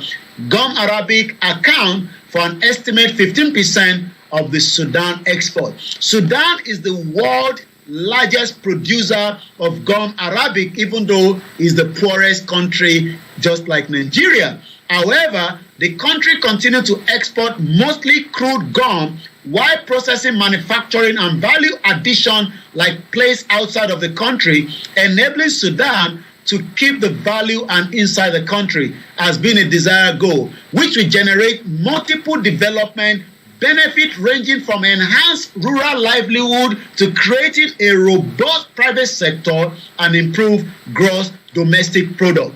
The embassy of the Kingdom of the Netherlands in Khartoum has sought a comprehensive value chain. Netherlands have sought a comprehensive value chain analysis to help illuminate and guide Gum Arabia value chain development with the view to enhance livelihood for smallholders. So you can see that when we say there's problem around the world, there's always the natural resources that is also part of it. I hope we've been able to do justice to the situation. But like I said, when we look at these, the question is, what is our government doing to get Nigerians out of Sudan? You can call into the program by calling the number as usual. It's still the same number. The number has been changed, and that number is +44 74 04 405917, and you'll be able to join the conversation. And the conversation is, how important is a country to the citizen? And as a lot of people are saying, Kila in Sudan, I say, please, let's not ask that question. They are comfortable in Sudan. That is where they want to study medicine or medical or whatever, or probably maybe that is where they feel is safe than Nigeria. But now it's no longer safe, and we pray that they can get them back home as quickly as possible. Now let's talk about the incoming president. Bola Tinubu has been away for almost 35 days. 35 days he was away just after the March 18 governorship election. Is back in the country. There's been a lot of conversation. Bola Tinubu says that he's ready, ahead of the task from May 29, when he will be swearing, if all goes well, with the election tribunal between Tinubu and Axwell, Atiku, and likewise Peter Obi. These three are still not saying congratulations to each other. Peter Obi have not congratulated Bola Tinubu. Atiku have not congratulated Bola Tinubu. And that literally means that, they're still fighting, to take Tinubu to the tribunal. My question tonight is, will the tribunal be able to sort out the situation before May 29? Are we going to see these all sort out before May 29? Tinubu, Atiku, petition, and all sort is going on as May 29 is now a countdown. So many people have told Peter Obi to withdraw his petition against Tinubu because he's dead on arrival. One of those that said so is coming from the southeast, known as the former governor of Enugu State and also a senator, Chimaroke Inami. Why is it that when they finish being a governor, they want to become a senator? Why? Politicians are all the same. Let me tell you what the former governor of Enugu State, Chimaroke Inamani, has asked the presidential candidate of the Labour Party, Mr. Peter Obi, to withdraw his petition against President-elect Bola Ahmed Tinubu and join him in the task of making a new nation. Do you agree with that? Is that a proper process? Kwankwaso, I've already congratulated Tinubu, is coming from Olatunji Awofre, so my brother. But Atiku have not. Do you think that there's chances on this tribunal that is going to go against Tinubu? What is your take as our listener? Do you think that the court can overturn the result of the 25th of February 2023 election? Welcome to the program, my brother Akim Adio. Do you know that I'm also bearing Adio as well? It's one of my beautiful names. Akim Adio Razaki Alaji Fasilatu Adeleke, or it could be Alaja because it's just ALH. Kola Adams, good evening to you. Sanusi Abbas, good evening. Ganiu Iresi, good evening. Rotimi Adeyomi, welcome to the program. Do you think that there can be any change in terms of the tribunal? Because we know that Atiku has been there before, Buhari has been there before, but nothing happened. What is going to happen, before 29th of May? So all this will be something that we'll have to continue to listen to. Pastor Ogunjimi John, welcome to you. Mother Adejoke Olaniye Obadara, welcome to you as well. And shout out to those of you, Messi1250, and the rest of you on the Instagram that are with us this evening. Do you think that the petition that Atiku and Peter Obi are filing against Tinubu will make any changes? Olatunji say, forget the court, Tinubu result will stand. Waris United say the International University of Africa draws a lot of foreigners, no doubt about that. So that is about that on those two. Like I said, if you want to have your own input, you can call into +44 74 044 05917, and we'll be able to read, hear from you. Let's go now quickly to because at exactly 8 o'clock we will be focusing on the right to self-determination for those that are asking the right. I've not had a lot from Emefiele. Where is Emefiele? Where is Emefiele? How many people have got access to the new note? We know that the new note and the old note is still legal tender till December 30th of this month. But how many people have access to the new note? I don't know. Let's come to Nnamdi Kanu.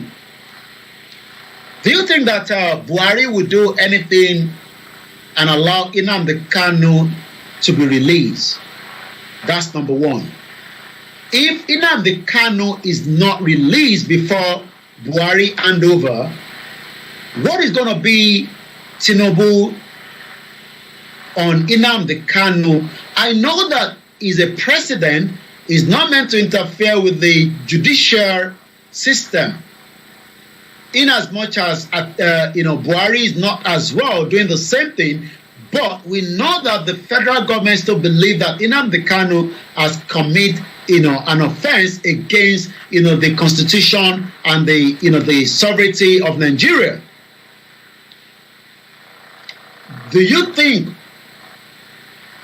that Bola Ahmed Tinubu might or will do anything when it comes to Nnamdi Kanu? We know that the leader of the Biafra, Nnamdi Kanu, has been in the custody of the DSS going to 2 years now after his kidnap and rendition, which is illegal. I mean, even if he has committed a crime or an offense, Nnamdi Kanu should be tried in Kenya before his extradition back to Nigeria. But we know that the Nigerian government did nothing of such. I just want to check if anybody has added numbers to the Twitter on the Starr Radio UK. It seems that there's not a lot of people on Twitter. Okay, probably just one person. Wow. So that means a lot of people are not using Twitter. I love Twitter, and that's the only way you can follow us, especially when we are live on the Starr Radio UK, and that will automatically tell you I am live. Waris says, Mazi Nnamdi Kanu, it will keep dragging with the British blessing. Alaja Sharafa Agbabiaka say, Niger Voices, Olayomi, good evening to you. Pastor Ogunjimi say, Emefiele is a dead man. Olatuja Officer say, Emefiele will be gone when Tinubu becomes president. So who's going to be the next CBN governor? Interesting time ahead in Nigeria. You also wanted to say, move to Defense House today. Yes, I saw that Tinubu has now been given a security that is very, very tight indeed, and that is expected as an incoming president. They will not want to take any chances. That means that Tinubu might not be coming out of the Defense House. Probably will get visitors, but they will have to be checked, make sure that nobody's coming in, to do anything, for the incoming president. Oluwasegun says good evening to you as well.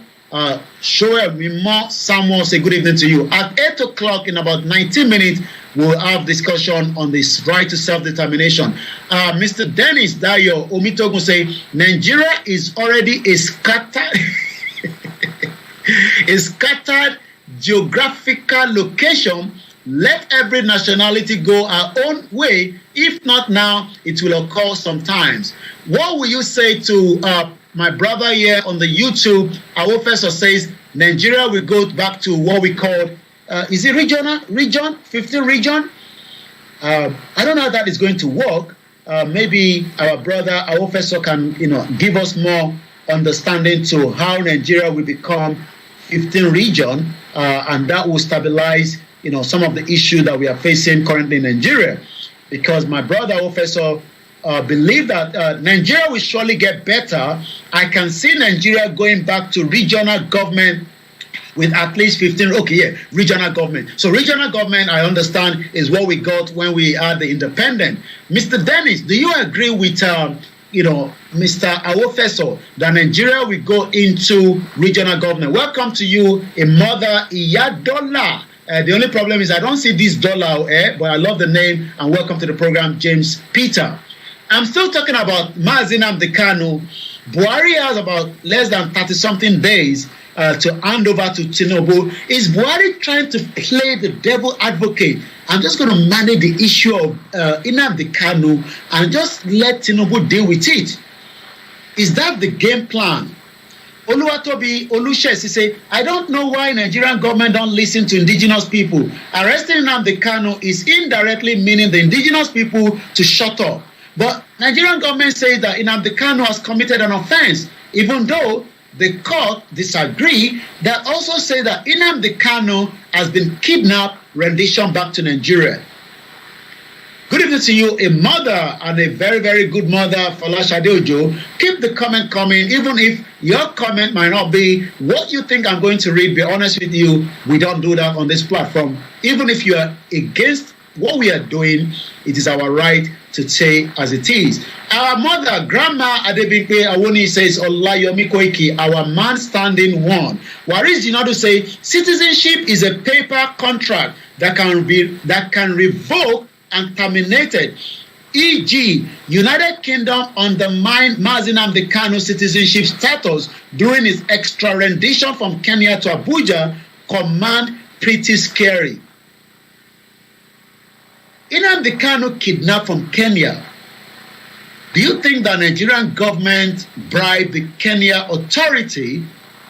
Because I'm still wondering. I mean, Nnamdi Kanu arrived in Kenya with a British passport, not a Nigerian passport. But some of those within his, internal system gave him away to the federal government, or maybe, Kenya authority, probably alerted Nigeria because there was not any kind of Dr. Oloye Sunday Igboho. Remember that Oloye Sunday Igboho issue is a little bit similar to Nnamdi Kanu, but the difference is that Dr. Chief Sunday Igboho was already his name was already out there by the federal government to say that he should be arrested anywhere at any airport around Africa or probably around the world, and he was stopped in Benin Republic.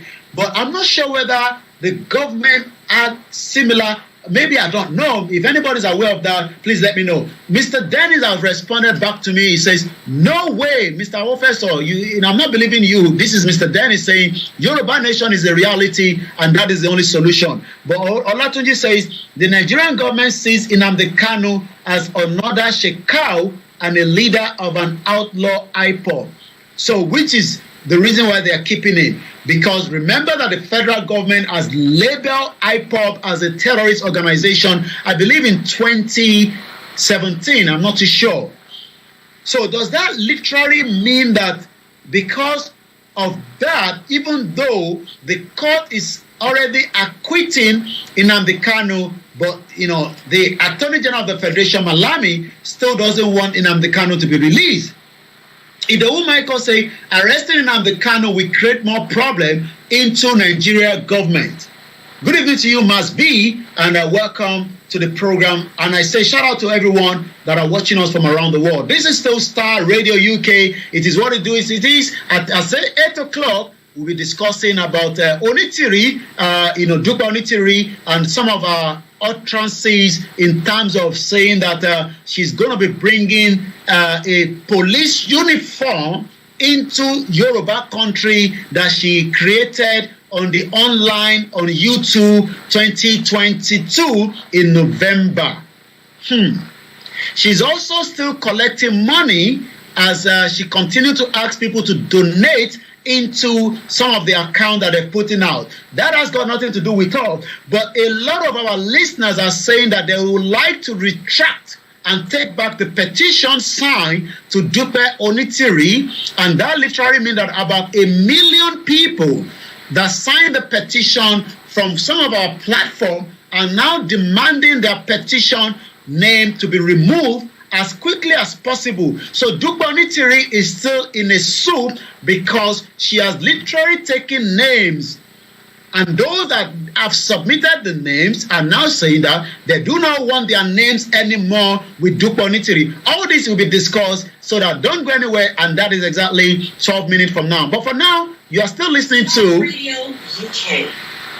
This is Starr Radio UK. This is Starr Radio UK. Warish also say, but Biafra gave Kenyatta refugee long history forgotten. As they say, Dupe Onitiri is a 419. Well, not just 419, she's also a scammer that have taken names and different information, and she's no longer giving that. We are still discussing right here on the Starr Radio UK. Do you know that you can also On your smartphone. In your car, At work. at home, On your smartphone. in your car, Work. at home. On your smartphone. and again I say, UK. This is Starr Radio UK. In your car, Work. at home. On your smartphone. Broadcasting worldwide online 24/7. Broadcasting worldwide online 24/7. In your car, Work. at home. On your smartphone. The best radio show. The best radio show. And the morning show.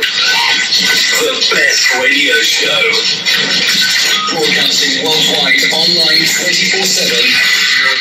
and this is still Starr Radio UK. Once again, a shout out to my producer, Mr. Frank David, and likewise Mr. Archie Amon. Make sure you join me every Monday to Friday where we have the news update from Nigeria. We will try to give you some of the news headline that we have. Especially, I have a young man that every morning send me about 16 different articles of the news headline from Nigeria. Thank you so much if you're that person. Once again, we are concerned individuals, whether we agree with the federal government or not, but it is still the responsibility of the government to make sure that Nigerians in Sudan get into the safe corridor. As Buhari is winding down, is he going to hand over to Tinubu, where Tinubu takes over some of the most important and difficult situations? Mrs. Morun Mobo say he's already in detention. In Nnamdi Kanu situation. Otubadekule also say, Olatunji, please don't ever compare Nnamdi Kanu with Shekau which is something, again, as a lot of people might say, Nnamdi Kanu is not Shekau, but I understand where some kind of commentator are bringing this message out. I don't buy into that as well. And we got to be clear, Nnamdi Kanu is not a terrorist, so we cannot compare Nnamdi Kanu with terrorists. But it is also important that we re-comment out, and that is not the view of Starr Radio UK. Nnamdi Kanu is not a terrorist. He's never a terrorist. Shekau is a blood-sucking terrorist that have been killing Nigerians, and I don't believe that Nnamdi Kanu has killed any terrorist. But we do know that, Olatunji Awofeso is saying his own as an individual, but is not representing, the Starr Radio UK. But like I always say, there will be comment that might sometimes a little bit difficult for some of us to consume, but this is the free world that we are living.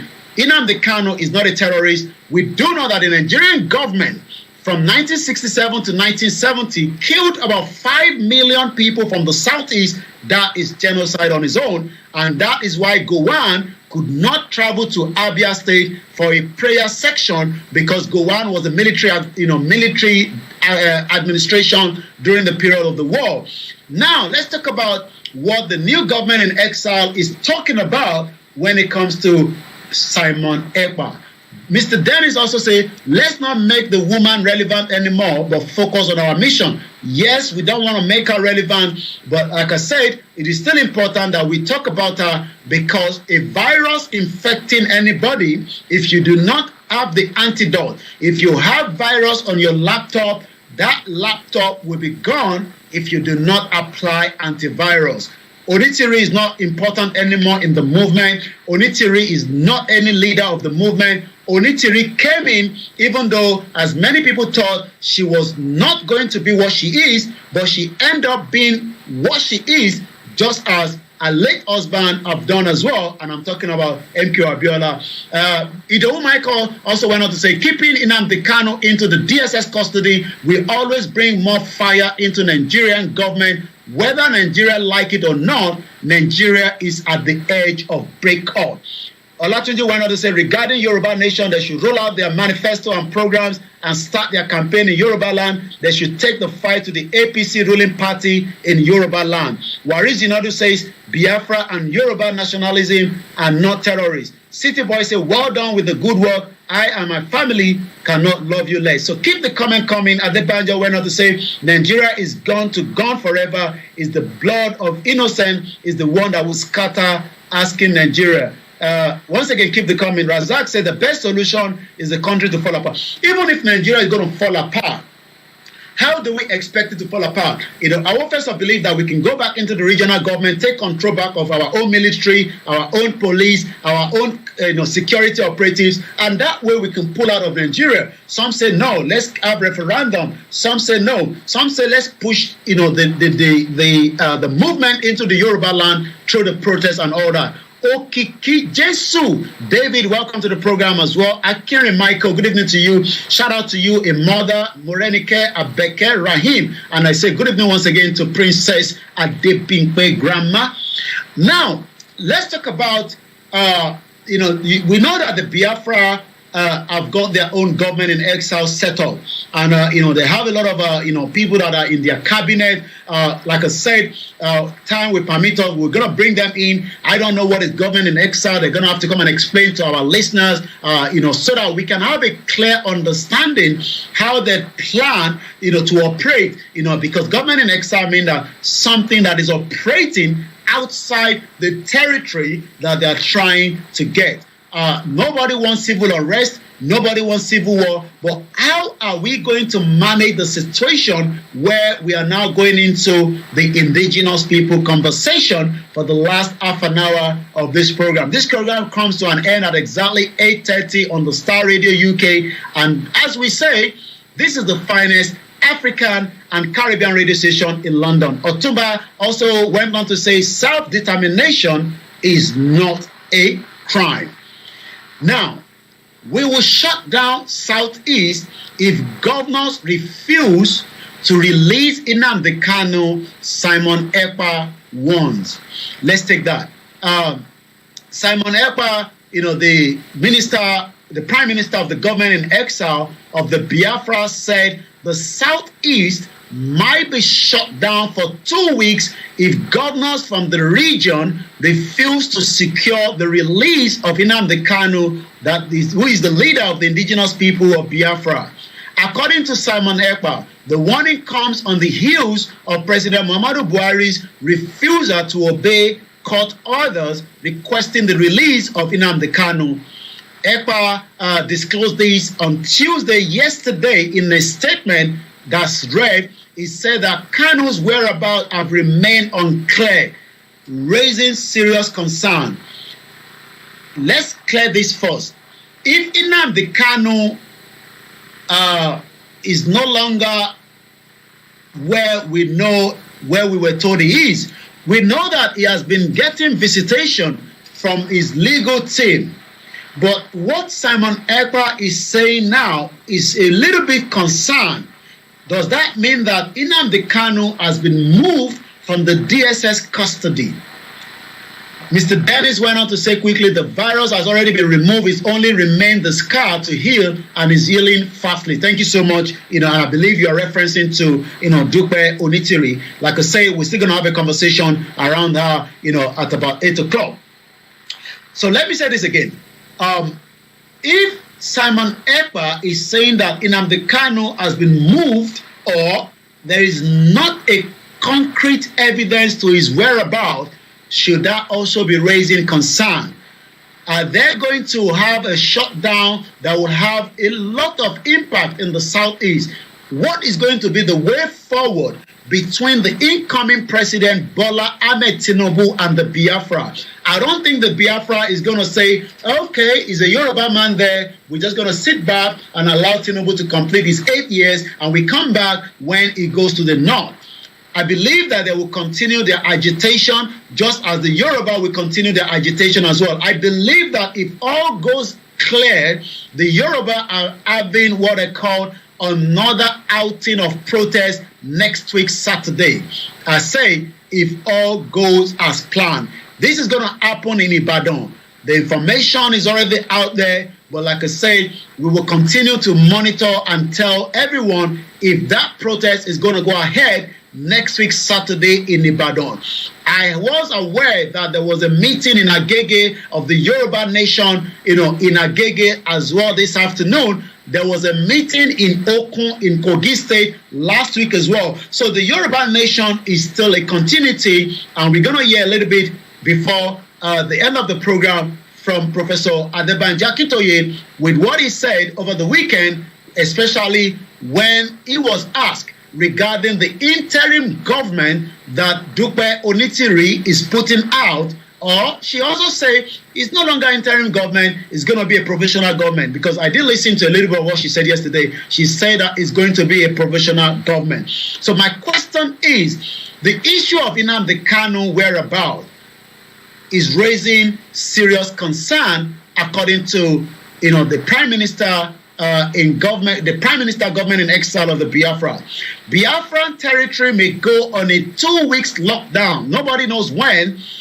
We do know that there's a countdown to the election that have been concluded, the transition government coming through and all that. Is all this going to have an impact in the Biafra land?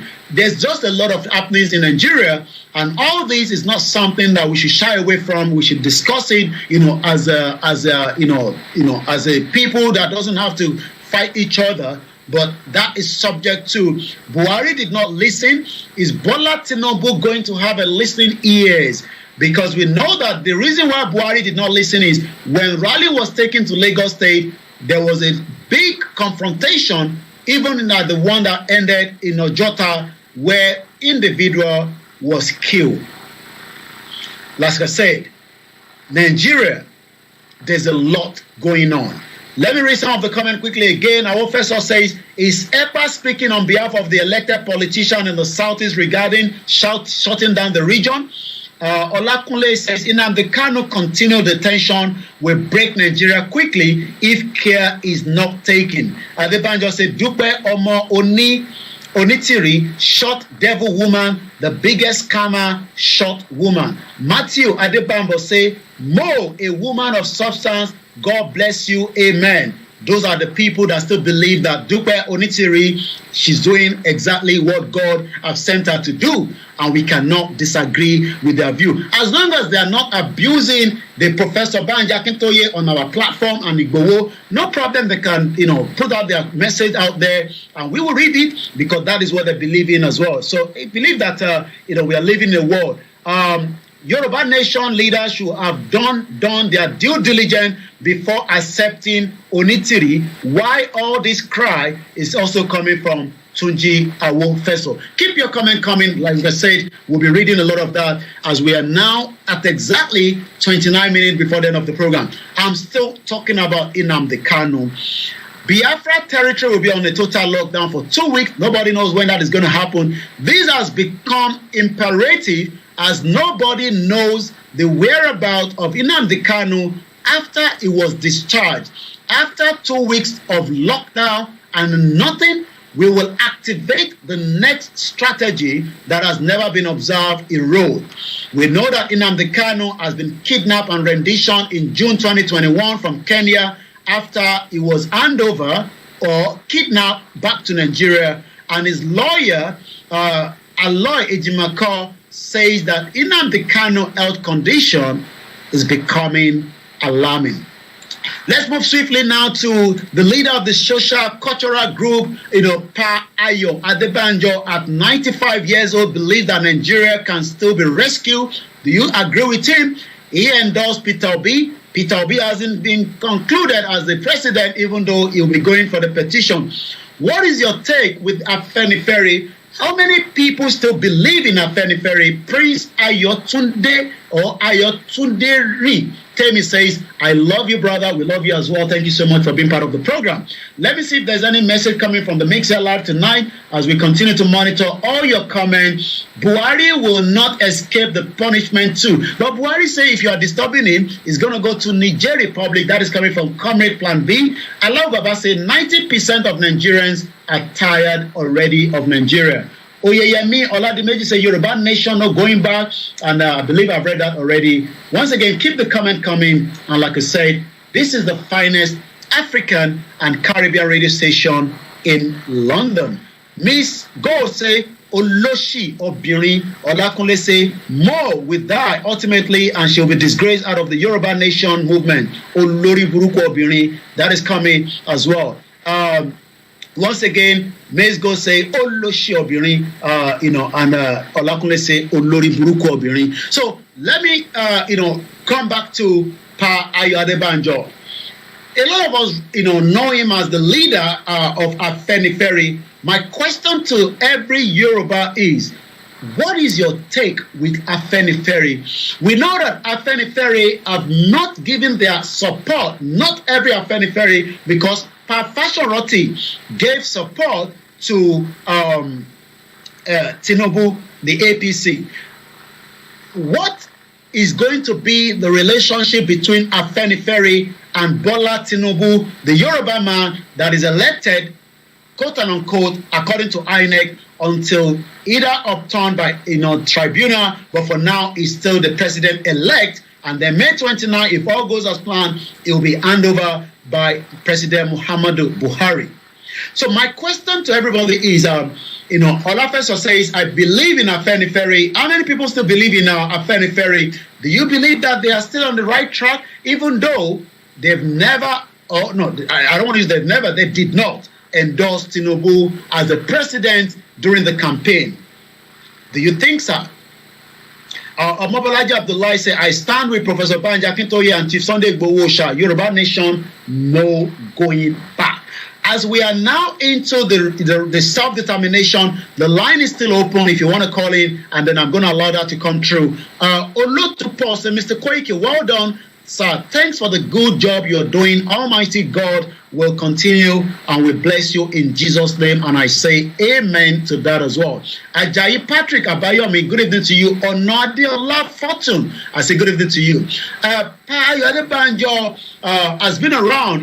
I met him, a few times, even in his hometown in Ijebu-Igbo, where he resides. A very beautiful, serene, very quiet, even though poverty smells all over the place. Abraham Black say, I cannot love you less, White Lion. Thank you for giving us the latest info and enlightening us, real Yoruba sons and daughters all over the world. Thank you so much. Olatunja Ofeso, my big brother here in UK, also went on to say, we Yoruba see Pa Fashion Roti as the leader, including my mother. But Pa Fashion Roti has actually given, the leadership of Afenifere. I don't think we should mix that up. I know that because, we saw that happening. Payo Adebanjo is the current leader of Afenifere, and I don't think we should tussle around that. Even though, these are two elder statesmen within the Yoruba territory. We love both of them. We respect them. And like I said, it's a privilege to meet somebody like this man. He has been sent to prison before. He has been tortured. He's a lawyer. He's well-sounded. He's well-educated.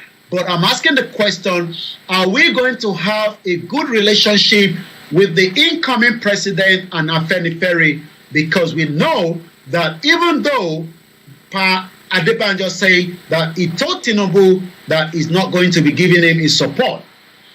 Razak Kende said they are not part of Afenifere. Part of them are Afenifere. Olakunle say if you don't want insult, then do the right thing by getting the hell out of here. Konida Funtupe Onitiri, who is disturbing us there. Anyway, let's continue the program. Like I said, this is a platform and this is a program that we allow all comment to go through, even if you're not comfortable with it. But as long as I say, it's still a free world. And I love, Elon Musk. He's been giving Twitter. How many people got free Twitter tick? Maybe if you have 1 million followers. Olot also went on to say, no going back on Yoruba Nation, my loyalty to Chiefs Dr. Sunday IGBOHO and Professor Banji Akintoye. So the Afenifere issue is still something that I am concerned about. How do we manage the relationship between Afenifere, the incoming president? I know that Professor Banji Akintoye have a relationship, with Afenifere.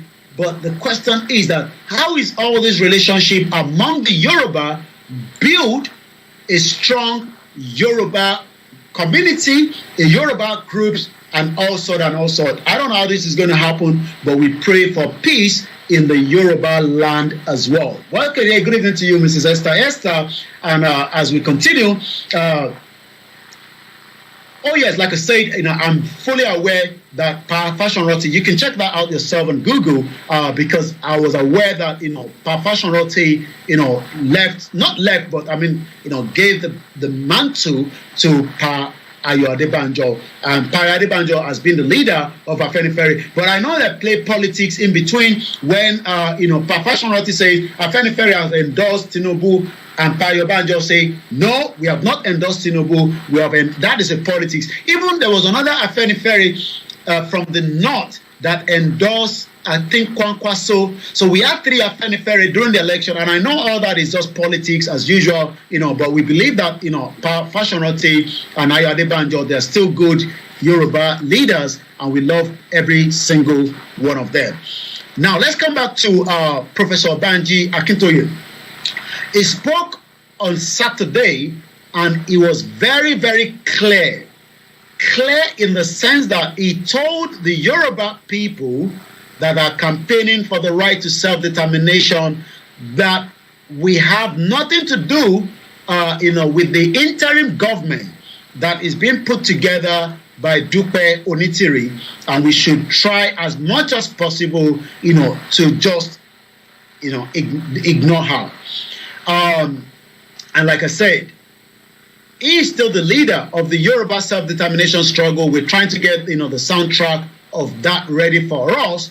And there's a lot happening. The Yoruba world media, continue to bring us, live information regarding, there's also the censor I think I'm not going to mix that up. Next week, Wednesday, we're going to discuss censor. What is censor? What does that mean to us?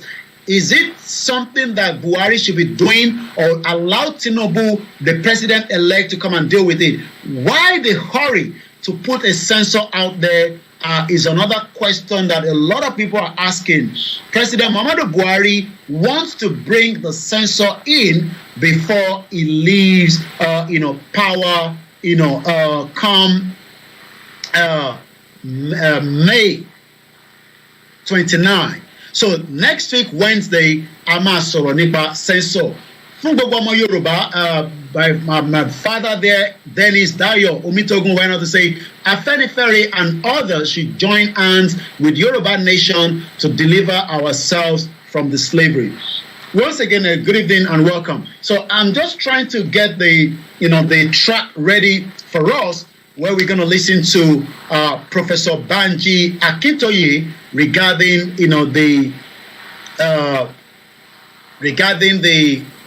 what he told us over the weekend. We're just getting that ready for us. Once again, a very good evening and welcome.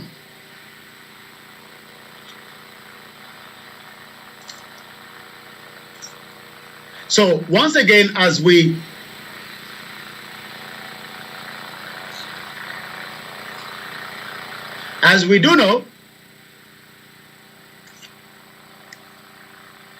know, Baba talked about the censor, and a lot of people are concerned. But like I said, the censor will discuss in a full scale next week Wednesday, because we haven't got the time now. The time is almost running out.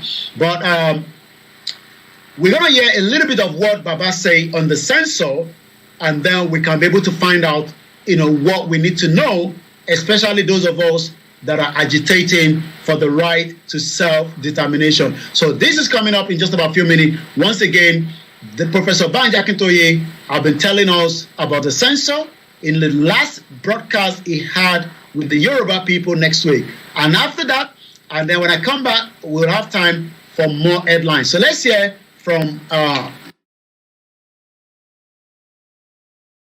Professor Banji Akintoye in this conversation.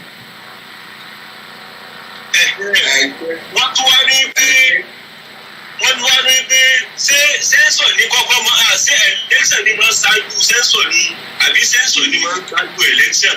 Ó ní pé kí ẹ bá wọn yẹn náà ìbéèrè yẹn náà kún ìbéèrè tí wọ́n fẹ́ gbọ́ látọ̀dọ̀ yìí. Ṣe ní gbogbo ayé pátápátá ní gbogbo ìjọba tó wà láyé nígbà. And I'm going to do a bit of translation. It's speaking in our own local language, which you might not understand, but I would, translate that for the benefit of our listeners from different part of the country and those watching us from different part of Africa. For orílẹ̀-èdè tó wà láyé, tó bá tó time láti ṣe election, àbí tó bá tó time láti ṣe census, wọ́n á ṣe.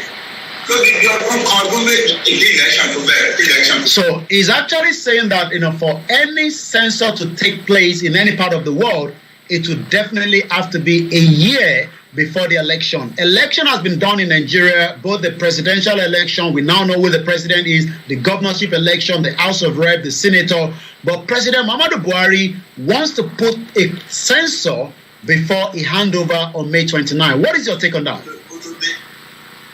Ìṣe pé ìgbà tá a bá ṣe election náà àṣẹ bàbá fẹ́ ṣe censor. Jẹ́ rí nǹkan tí Buhari àti àwọn amẹ̀wà ẹ̀ fẹ́ ṣe nìyí. Láti bí ọdún bíi mẹ́ta mẹ́rin náà ti ń sọ fún gbogbo Fúlàní tó wà gbogbo West Africa pé ká máa bọ̀ ní Nàìjíríà tó Ọlọ́run tó fún. Again, he's explaining that, in the last year or two, President Muhammadu Buhari have been telling everybody, especially those from outside the country, in Chad, to come into the country. And it seems that the censor that Buhari is putting through might also be counting those that are non-Nigerians, and that could be a problem in the future for any Nigerians or the indigenous people.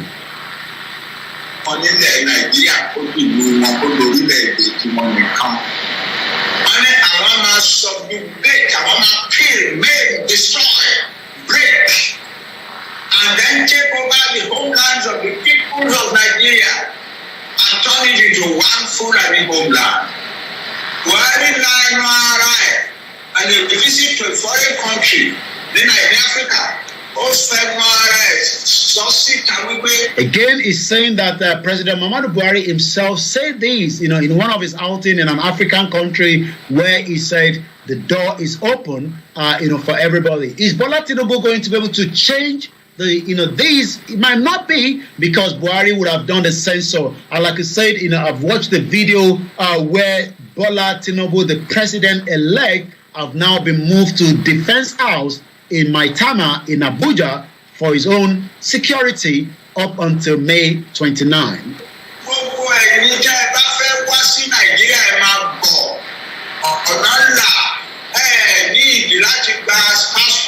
Again, Baba is explaining. I'm talking about Professor Banji Akintoye in that message there that Buhari said that you do not need a passport, you do not need a visa, you can just travel to Nigeria, and that was exactly what happened. Let's see a little bit more, and it's still about 15 minutes past. At about 20 past 8, I will then be telling you all the headlines coming out of Nigeria. But next week we'll have a proper discussion on the censor. What does it mean? When was the last censor? Are we actually 200 million Nigerians, or are we not? Olatunji Professor says censor is very important in any civilized country. Adebanjo says we Yoruba don't need censor in Yoruba land. All what we want is Yoruba nation. Olatunji also went on to say if we are going to get Yoruba nation, it will come through the elected politicians in Yoruba land. How? Is the question I'm going to ask again. If it's going to come from the elected politician, is that going to happen on stages, by time zone, by 8 years of Buhari, 8 years of Tinubu, or is it going to be after Tinubu? Then they are probably saying, no more Yoruba people becoming the president. We can now say we do not want. Are they going to get enough power to do so? Again, we know that the Scottish people are asking the same thing, but they are doing that through their representative in the floor of the their own what are they called? The Scottish Parliament. And we know that the Wales are asking the same thing, but they're asking through their representative.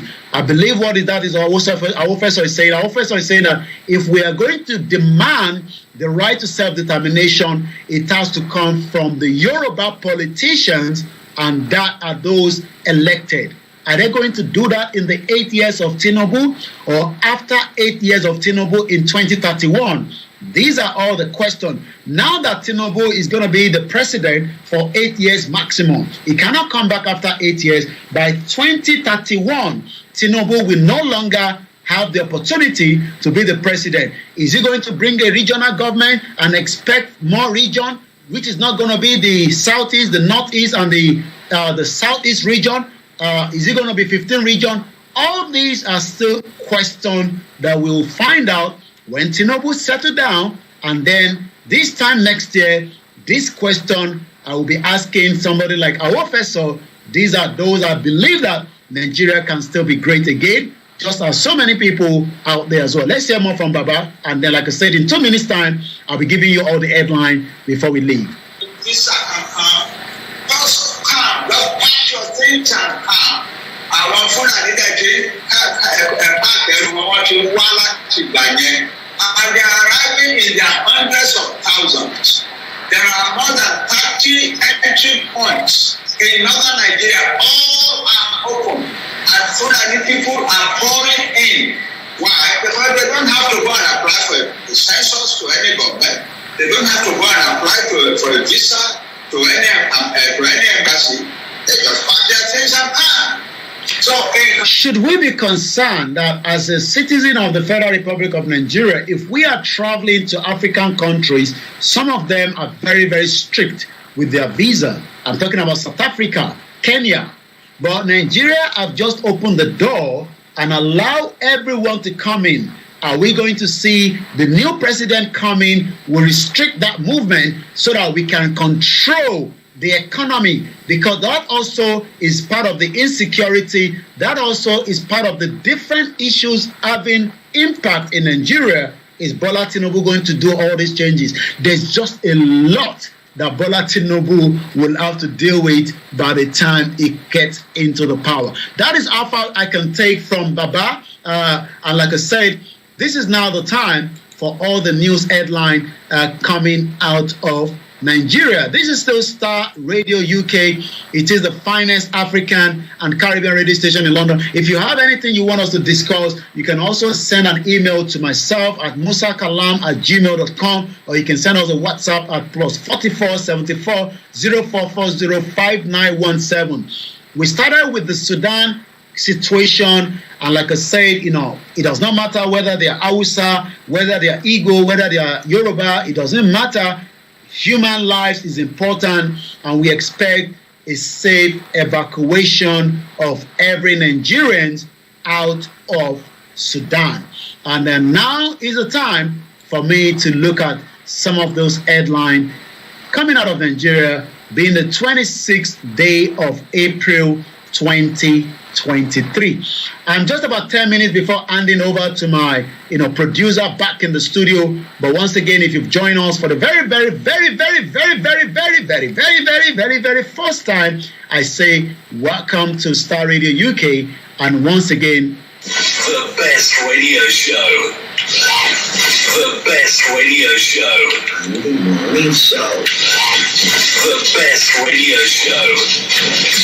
Broadcasting worldwide, online 24/7. We are broadcasting online. You can download the apps. You can follow us on all our social media handle, and that is where you can find out so many of our programs. And if you think that you have something to say, please get in touch with us, and then we will look into it as well. Like I said, there's a lot of headlines that I have with me. I'll be telling you some of the papers and what they are saying.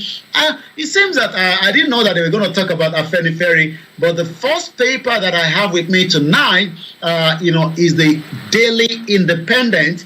And on the Daily Independent, it says like this: Afenifere lists what Buhari must do to earn forgiveness. Wow. Tackle him on resurgency of banditry, kidnapping after the poll. Also, Labour Party exposed moves to withdraw Peter Obi petition is coming from the headline on the Daily Independent. Federal government announced date to get malaria vaccine. Avoid dangerous journey. Federal government wants stranded Nigerians in the war-torn Sudan. That is some of the headline coming from the Daily Independent today. Let's go to the Nigerian News Direct. NDDC, the U.S. firm, have now signed MOU to connect Niger Delta State by rail. Once again, NDDC and the United States have now signed an MOU to connect Niger Delta rail. Also, we have World Malaria Day. Dangote advocate global joint action to end that by 2030, which will be a year before Tinubu. It's very easy for them to say 2030. They want to end, malaria by 2030. Dangote is advocating for global joint action to end malaria. But by 2031, we'll be talking about malaria. All this is just about 7 years from now, because if Dangote is talking about 2030, and I've already told you that Tinubu complete his 8 years term by 2031, I'm going to come back here, God's willing, and we'll be talking about malaria again. 17 billion naira NCC debunks news of deficit in the 2021 budget. May 29, suspense as opposition expand court option to stop Tinubu's inauguration. This is coming from the Nigeria News Direct. Let's go straight to the next one. First news, May 29, stop Tinubu's inauguration. Ex-presidential candidate begs appeal court. Labour Party fraction chairman Apapa approaches tribunal to withdraw Peter Obi's case against Tinubu. Is Apapa working for, I don't want to say that, but it seems that Apapa, the current acting chairman of Labour Party, is now fighting Peter Obi. Wow. Jeffrey Oyeme, the Minister of Foreign Affairs, Sudan crisis, federal government wants stranded Nigerians, against self-evacuation to border. So it seems that the federal government is doing everything possibly best to make sure that they can get Nigerians in Sudan, whether they are from the northern part, whether they are the Yoruba, the Igbo, everyone must be evacuated to a safe place. A very good evening to you, Mrs. Adedokunfolake, and welcome on board, Mrs. Adesheun Adelani, and welcome on board, Adeola Clement.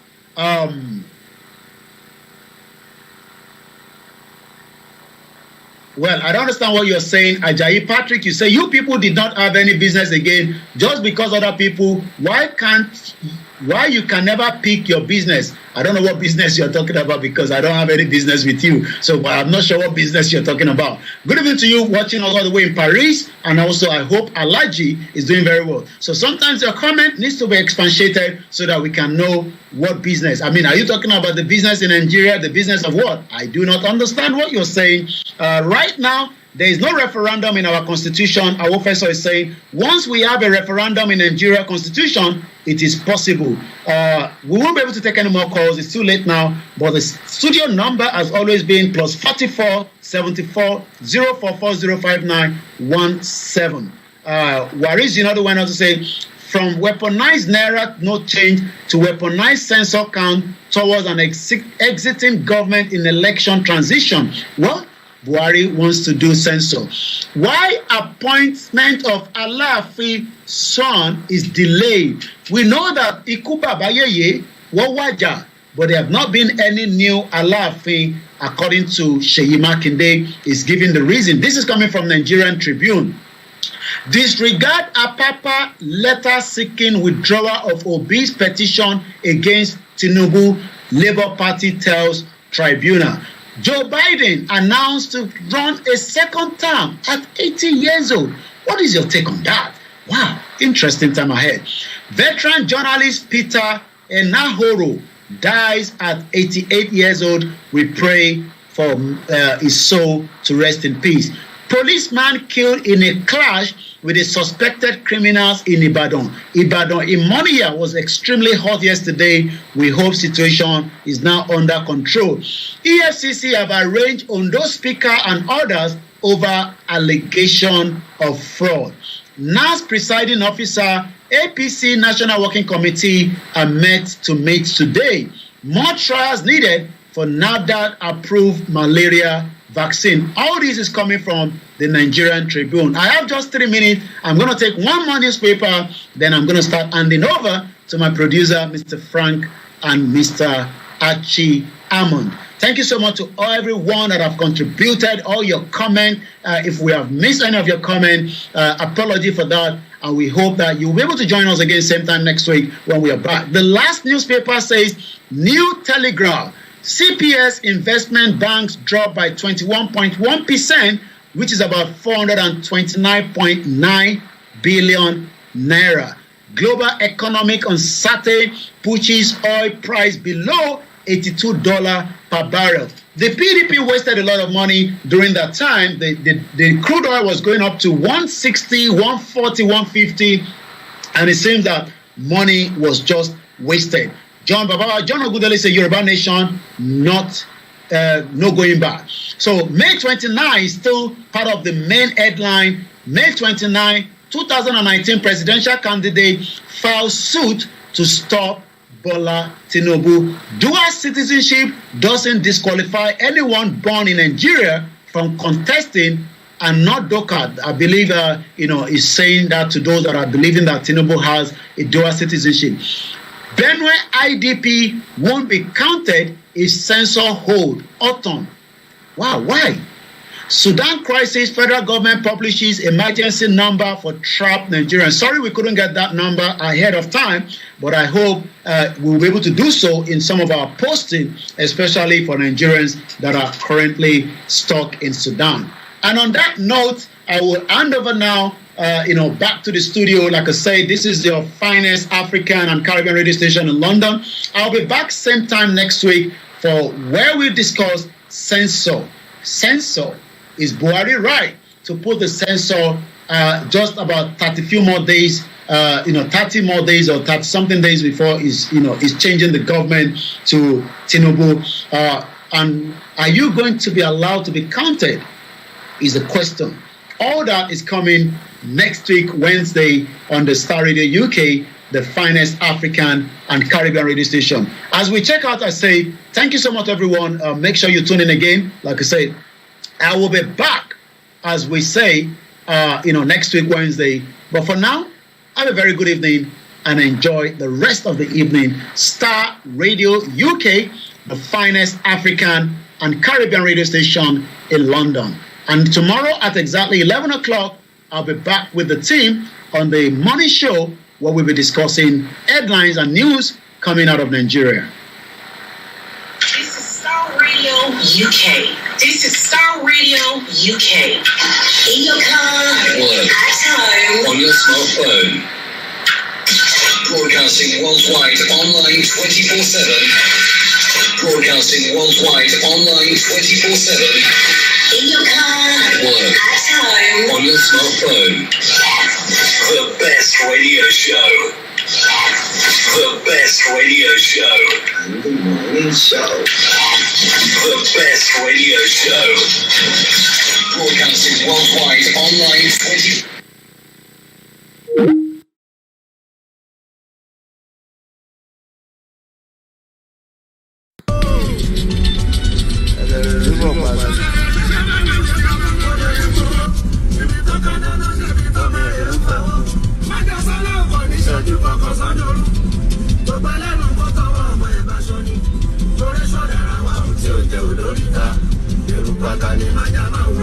ẹ má fojú ko eruku ata abẹ́ ń bẹ eruku ata tí o ti fojú ko àbá wà gbogbo Nàìjíríà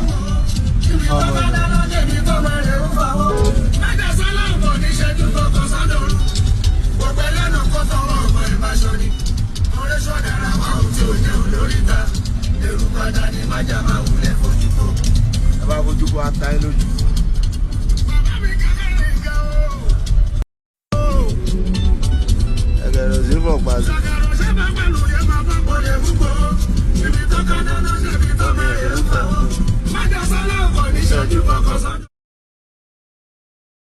And as we come straight back into koikimedia from the transmission on the Starr Radio UK, even though we might not, love the federal government, but that does not mean that we don't want Nigerians that are stuck in Sudan to be brought back home safely. Whether they are Hausa, whether they are Yorubas, whether they are Igbos or whoever they are, we want people to be returned back to Nigeria. And in Sudan, I pray. That's all I can say. I just pray in Nigeria because it's very easy ká máa sọ pé Ọlọ́run jẹ́ kó ṣẹlẹ̀. Àwọn yẹn náà wọ́n kí wákàtí 5 wọ́n ní Christian láàrin wọn wọ́n dẹ̀ máa ṣọ́ọ̀pù wọn náà tó jẹ́ oníṣẹ̀ṣe wọn náà. But eventually greed led to what is happening. Greed ni o. Ìtàrin tó ń ṣẹlẹ̀ ní Sudan yẹn. Greed ni o. Ìmọ̀ àgbà fúnra wa. Ó easy káwa máa jókòó ká máa comment. Àwọn kan lè má listen sí gbogbo táwa bá ń sọ kó dá sùúrù sílẹ̀ o. Àṣírí ni mò ń gé fún wa yẹn o. Ó easy gan. Ó easy ká jókòó síbẹ̀ ká máa ní dàdàbà Yorùbá nation. Àwọn kan ní gbọ́ anything wọ́n máa dá èṣù sílẹ̀. À ń bẹ Ọlọ́run kó má ṣẹlẹ̀ ní o. But Nigeria is going through a lot. So I'm going to do a little bit more, conversation, and then when I'm getting a little bit tired, I will then wind down. But for now, so that copy tempo down, the throat get dry quickly, and that's why we have to drink a lot of water. So, at our platform to listen at the Starr Radio. So we can literally start our own conversation.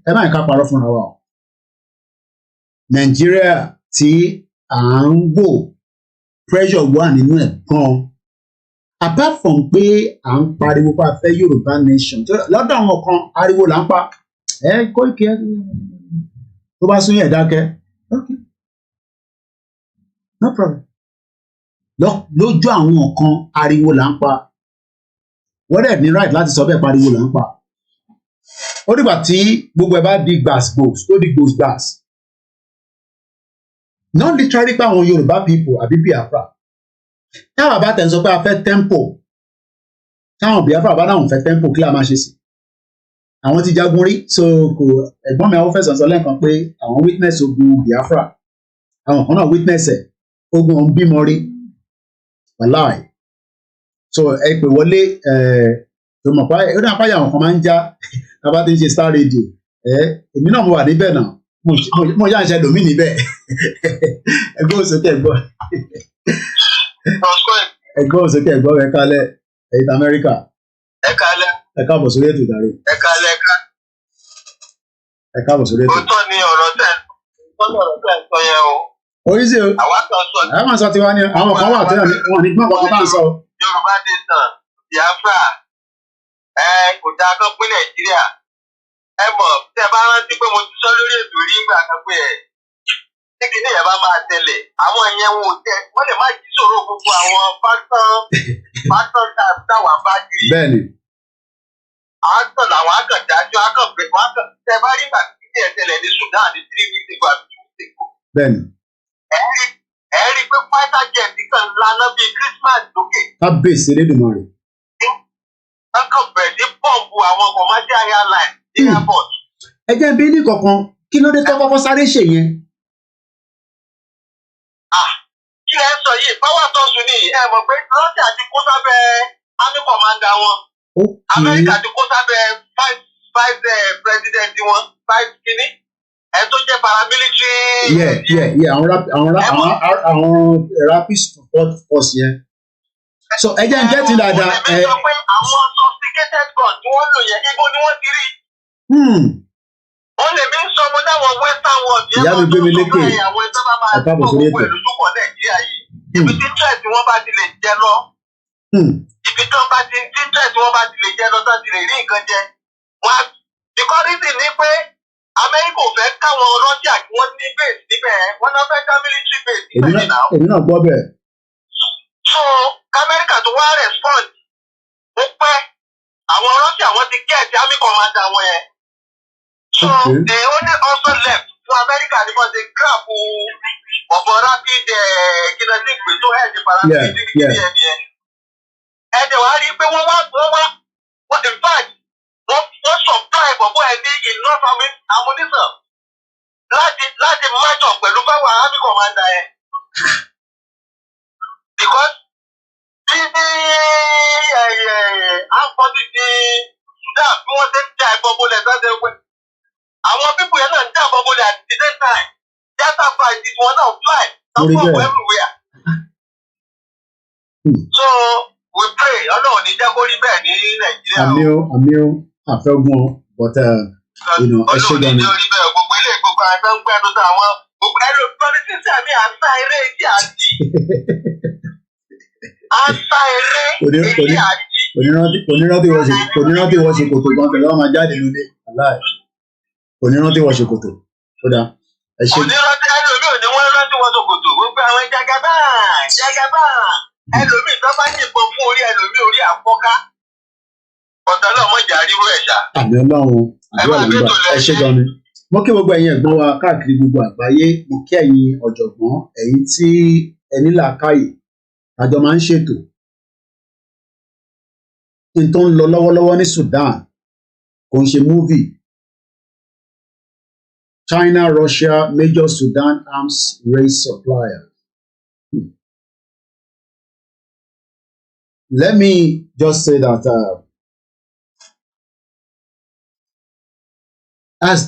as we are about to go to another new phase of Nigeria in the next few days, few months, probably about 30-something days left. How come? Your sentiment kúrò nínú ẹ̀ whether we are for Yoruba nation. How come lẹ fi pé Nàìjíríà máa jẹ́ in the next few months ahead? Àwọn kan wọ́n ti káàmù àwọn tó ń já epo tó ń destroy pipeline wọ́n ti bribe pẹ̀lú owó tó pọ̀ so a gbọ́ pé wọ́n ń bọ́ǹbù àmọ́ báwọn kan jáde náà power tọ̀sùn náà ní níbẹ̀ yẹn pé kòǹpólò ní government recognize àwọn and all that but ṣe feel pé by 6 months or a year from today by this time next year lágbára Ọlọ́run kọ́lọ́n ṣọ́ gbogbo wa how calm is Nigeria going to be? Nobody can gbogbo àwọn tó náà ń ríran olúkálùkù nǹkan sọ tiẹ̀ náà ni but in reality as some àwọn ta ní làákàyè kákọ ń gbé yẹ̀wò a lè má wà accurate about it but a year from today what are your own expectation nínú Nigeria kí ni expectation kankan ní wa a year from today in 26 a year from today because by that time the government will have settled in but ṣé kakọ́kọ́ mú lọ sí àwọn terrorists ṣé terrorists máa wà defeated we know that it's very difficult for that answer anyway because terrorists can never be defeated ọ̀bẹ bá ṣe fẹ́ defeat wọn àwọn náà gbà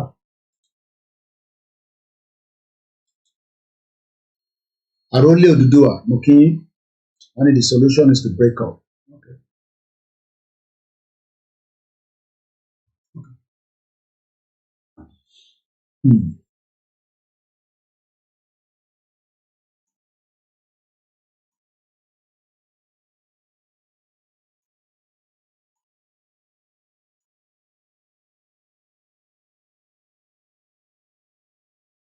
The situation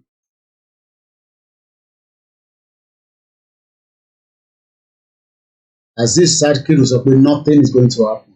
I hope that's what you're saying. Once again, this is Wednesday, April 26, 8:42. Koikimedia bringing the world closer to your doorsteps.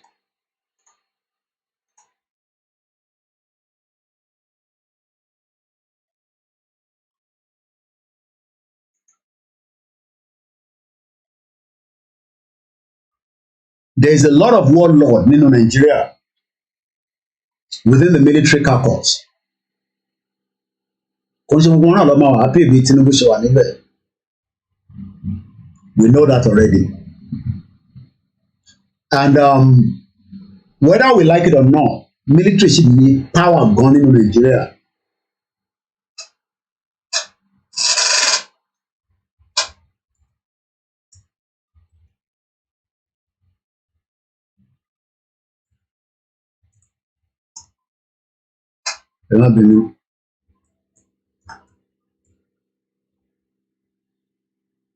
Àbẹ́gbọ́n mi yẹ.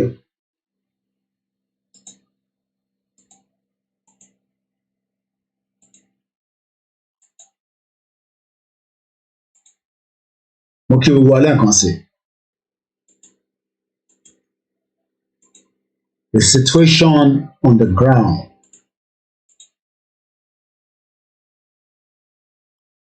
Ọlọ́run ọba Elédùmarè ìdarí wàhálà o.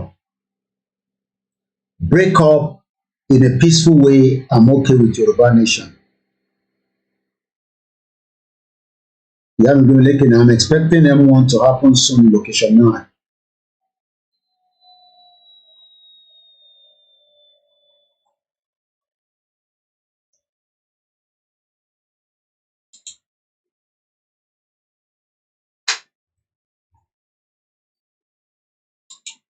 There's a lot of expectation. Tí Nnamdi Kanu bá ṣì wà nínú custody government till the end of this year, because we don't know. Tí Nnamdi Kanu bá ṣì wà nínú custody DSS, because DSS will change, power might change. I don't know whether Tinubu will keep Bichi at Bikini Nje bọ̀bọ̀ Fúlàní yẹn because ó need láti kọ́kọ́ protect the security ètò lè jẹ́ kó wà níbẹ̀ tó ní gbà síta. So he needs to quickly change all the security architect because ìtò wà ń bẹ̀ nísìn àwọn lóyà sí Buhari. So Tinubu náà gbọ́dọ̀ gbé àwọn èèyàn tó máa lóyà fóun náà. But in terms of àwọn warlord tó wà nínú Nàìjíríà wọ́n dẹ̀ pọ̀ àwọn àwọn warlord kan ló ń control àwọn terrorist yẹn. They are not ghost. Àwọn kan ló ń fún wọn ní information attack.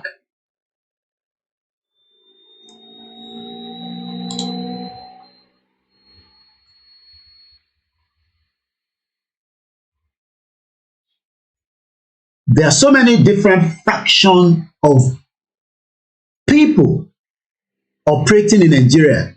Aláwọn tó jẹ́ international community. Àbúrò mi yé nísìn. Aláwọn tó jẹ́ international community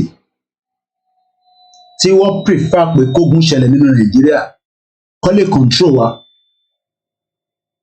And that's why we are saying that káwa má fún wọn láyè. But I don't think our politicians are going to listen. I know kò ní pé kò ní sí jà yẹn, I doubt it. But ṣé ẹ ká jà ká tó kúrò ní 2023. But tẹ bá gbọ́ Ṣekúṣẹyẹ Fani Káyọ̀dé yẹn, ó wà intelligent gan, Ṣekúṣẹyẹ ni. But ó máa ń sọ àwọn ọ̀rọ̀ kankan pé àwọn foreigner burúkú yìí wọ́n ò fẹ́ jẹ́ kí Nàìjíríà kò stable. Àti Tinubu bá pé àwọn tiẹ̀ síbẹ̀ wọ́n máa gbọ́n yọ lẹ́sẹ̀kẹsẹ̀ ni wọ́n overthrow ẹ̀. Tó bá débẹ̀ ní May 29 ó máa yọ àwọn military security yẹn lẹ́sẹ̀kẹsẹ̀ because they are still loyal to Buhari. Ó gbọ́dọ̀ yọ wọn tó bá yọ wọn bàbá problem ni because tó kọ́kọ́ máa fún ní fọkànbalẹ̀ pé òun fi ṣe gọ́ọ̀mẹ̀ntì nìyẹn. But ṣé àwọn ẹ mọ̀ pé nísìn àwọn akọ̀ọ́ṣe sọ pé a fẹ́ the peaceful way. A ní ìbọn ta fi jà, a ní pápá ìtanínà la fi ń pariwo yìí. Ká dẹ̀ jáde ká gbé placard ká protest lè wá di ó lè di iṣu àtàyà yam scatter pẹ́pẹ́pẹ́pẹ́ oyè yìí kan tí mo mì. But àwọn tó náwó tó ti ràbọ́n pamọ́ ń kọ́. Táwọn yẹn bá bẹ̀rẹ̀ wàhálà. Already gbogbo alamọ̀ fáwọn àwọn terrorists ní ìbọn gidi lọ́wọ́ tó pọ̀ bọ̀kúbọ̀kú. Ṣé wọ́n máa pọ̀ níta tí Tinubu bá débẹ̀ ní May 29 láti fẹ́ make sure pé kò rí gọ́ọ̀mẹ̀ntì yẹn ṣe. Ṣé rí gbogbo focus táwọn èèyàn focus báwa Yorùbá nation peace part of it làwa náà fẹ́. Tí Tinubu bá débẹ̀ tó kọ́ àwọn tiẹ̀ síbẹ̀ lóòótọ́ ṣé àwọn kan máa bá jà lẹ́yìn àwọn olórí burúkú nọ́ọ̀tì yẹn. Bí àyẹ̀lẹ̀gbọ́n mi àwọn fẹ́ sanwó pé Tinubu máa pín lọ sí tó bá máa dá padà sí regional government ọ̀nà wo ló máa gbà. Ẹ mọ̀ pé gbogbo ọ̀rọ̀ tá à ń sọ yìí ọ̀rọ̀ là ń dà sílẹ̀ lójoojúmọ́ látọdún mẹ́ta à ń da ọ̀rọ̀ sílẹ̀ bó bá ṣe ń dá sílẹ̀ àwọn ọ̀kan ò fẹ́ gbọ́ ọ̀rọ̀ tá à ń dà sílẹ̀ àmọ́bi tó wà nínú Nàìjíríà ní within the border nínú ilé lọ́wọ́ ni wọ́n ti kọ́kọ́ pamọ́ ni and they are ready. Tìbí yẹn la ṣe wà concern. Police hotel wà kò police hotel DSS gangan ni military àti DSS. Àwọn tó dẹ̀ jẹ́ intel mi nínú DSS wọ́n ní mú ọ̀tẹ̀ mọ̀ fún ọ̀tá ó ní ọ̀tá burúkú ní military àti DSS wọ́n láìka ara wọn. Ó take mi ní èèyàn mẹ́wàá tó ọmọra wọn rí tó fún mi ní information yẹn kí n tó lè believe tó ń ṣiṣẹ́ pẹ̀lú DSS. 1 year into Tinubu's government kí lè rò pé máa ṣẹlẹ̀? Are you concerned? Àbá kan sùn à ń jí? Do we know the dark force behind?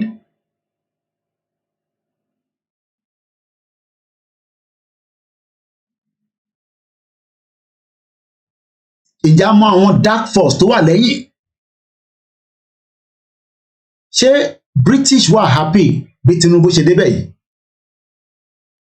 ṣé Tinubu sign allegiance pẹ̀lú King Charles kó lè bàjẹ́ kó rí ìjọba yẹn ṣe.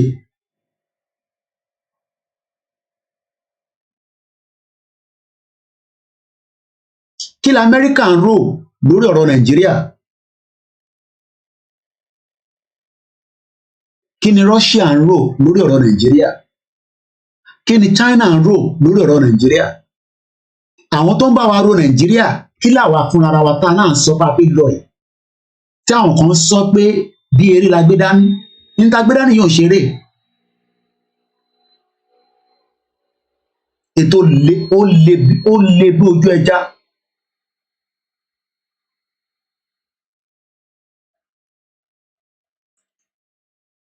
There's a lot. A ti wà ní April. Ẹ jẹ́ ká padà síta ká fi Nàìjíríà sílẹ̀.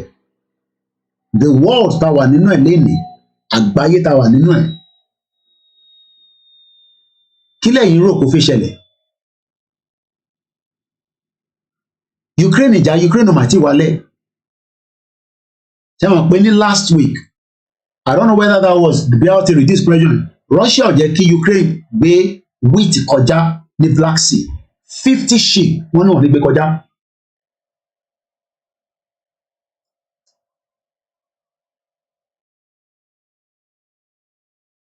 Táwa bá ní àwa ń ṣọmọlúàbí, tí Biafra náà bá náà ń ṣọmọlúàbí, àwọn tó wà níta tó jẹ́ àwọn foreign partner Nàìjíríà. Netherlands máa ń gbẹ́po lọ́wọ́ wa tó ń bá wa refine. Netherlands bó ṣe kéré yẹn. Chatham House internal business affairs with all the Nigerian CEO candidates, secret meetings, deals called behind closed doors. There's a lot going on in this world. Ẹ jẹ́ n play video journalist kan tí ṣé journalist nàbí activist tó lọ bí ó get crash event mo ti post ẹ ti máa rí lè post ẹ lórí YouTube ẹ wò nísìnyí ẹ jẹ́ n sáré lọ gbé jáde wá. Ẹ̀yin tẹ́ bá wà lórí YouTube ní Twitter àti gbogbo àwọn ọbẹ̀ ẹ ti rí already but ẹ̀yin tẹ́ wà nínú YouTube ẹ lè má tí ì bá fídíò yẹn pàdé. Ẹ jẹ́ kí n lọ mú fídíò yẹn wá mo post ẹ ní 3 minutes bàbá yẹn ó sọ̀rọ̀ gidi ẹ jẹ́ máa ṣó page mi lẹ́yìn ẹ jẹ́ mú fídíò tèmi náà mo kí gbogbo alẹ́ nǹkan ṣe. Juliet Osini, I always telling you they just allow Tinubu to become president with agreement and deal. Irú agreement wo? Irú deal wo?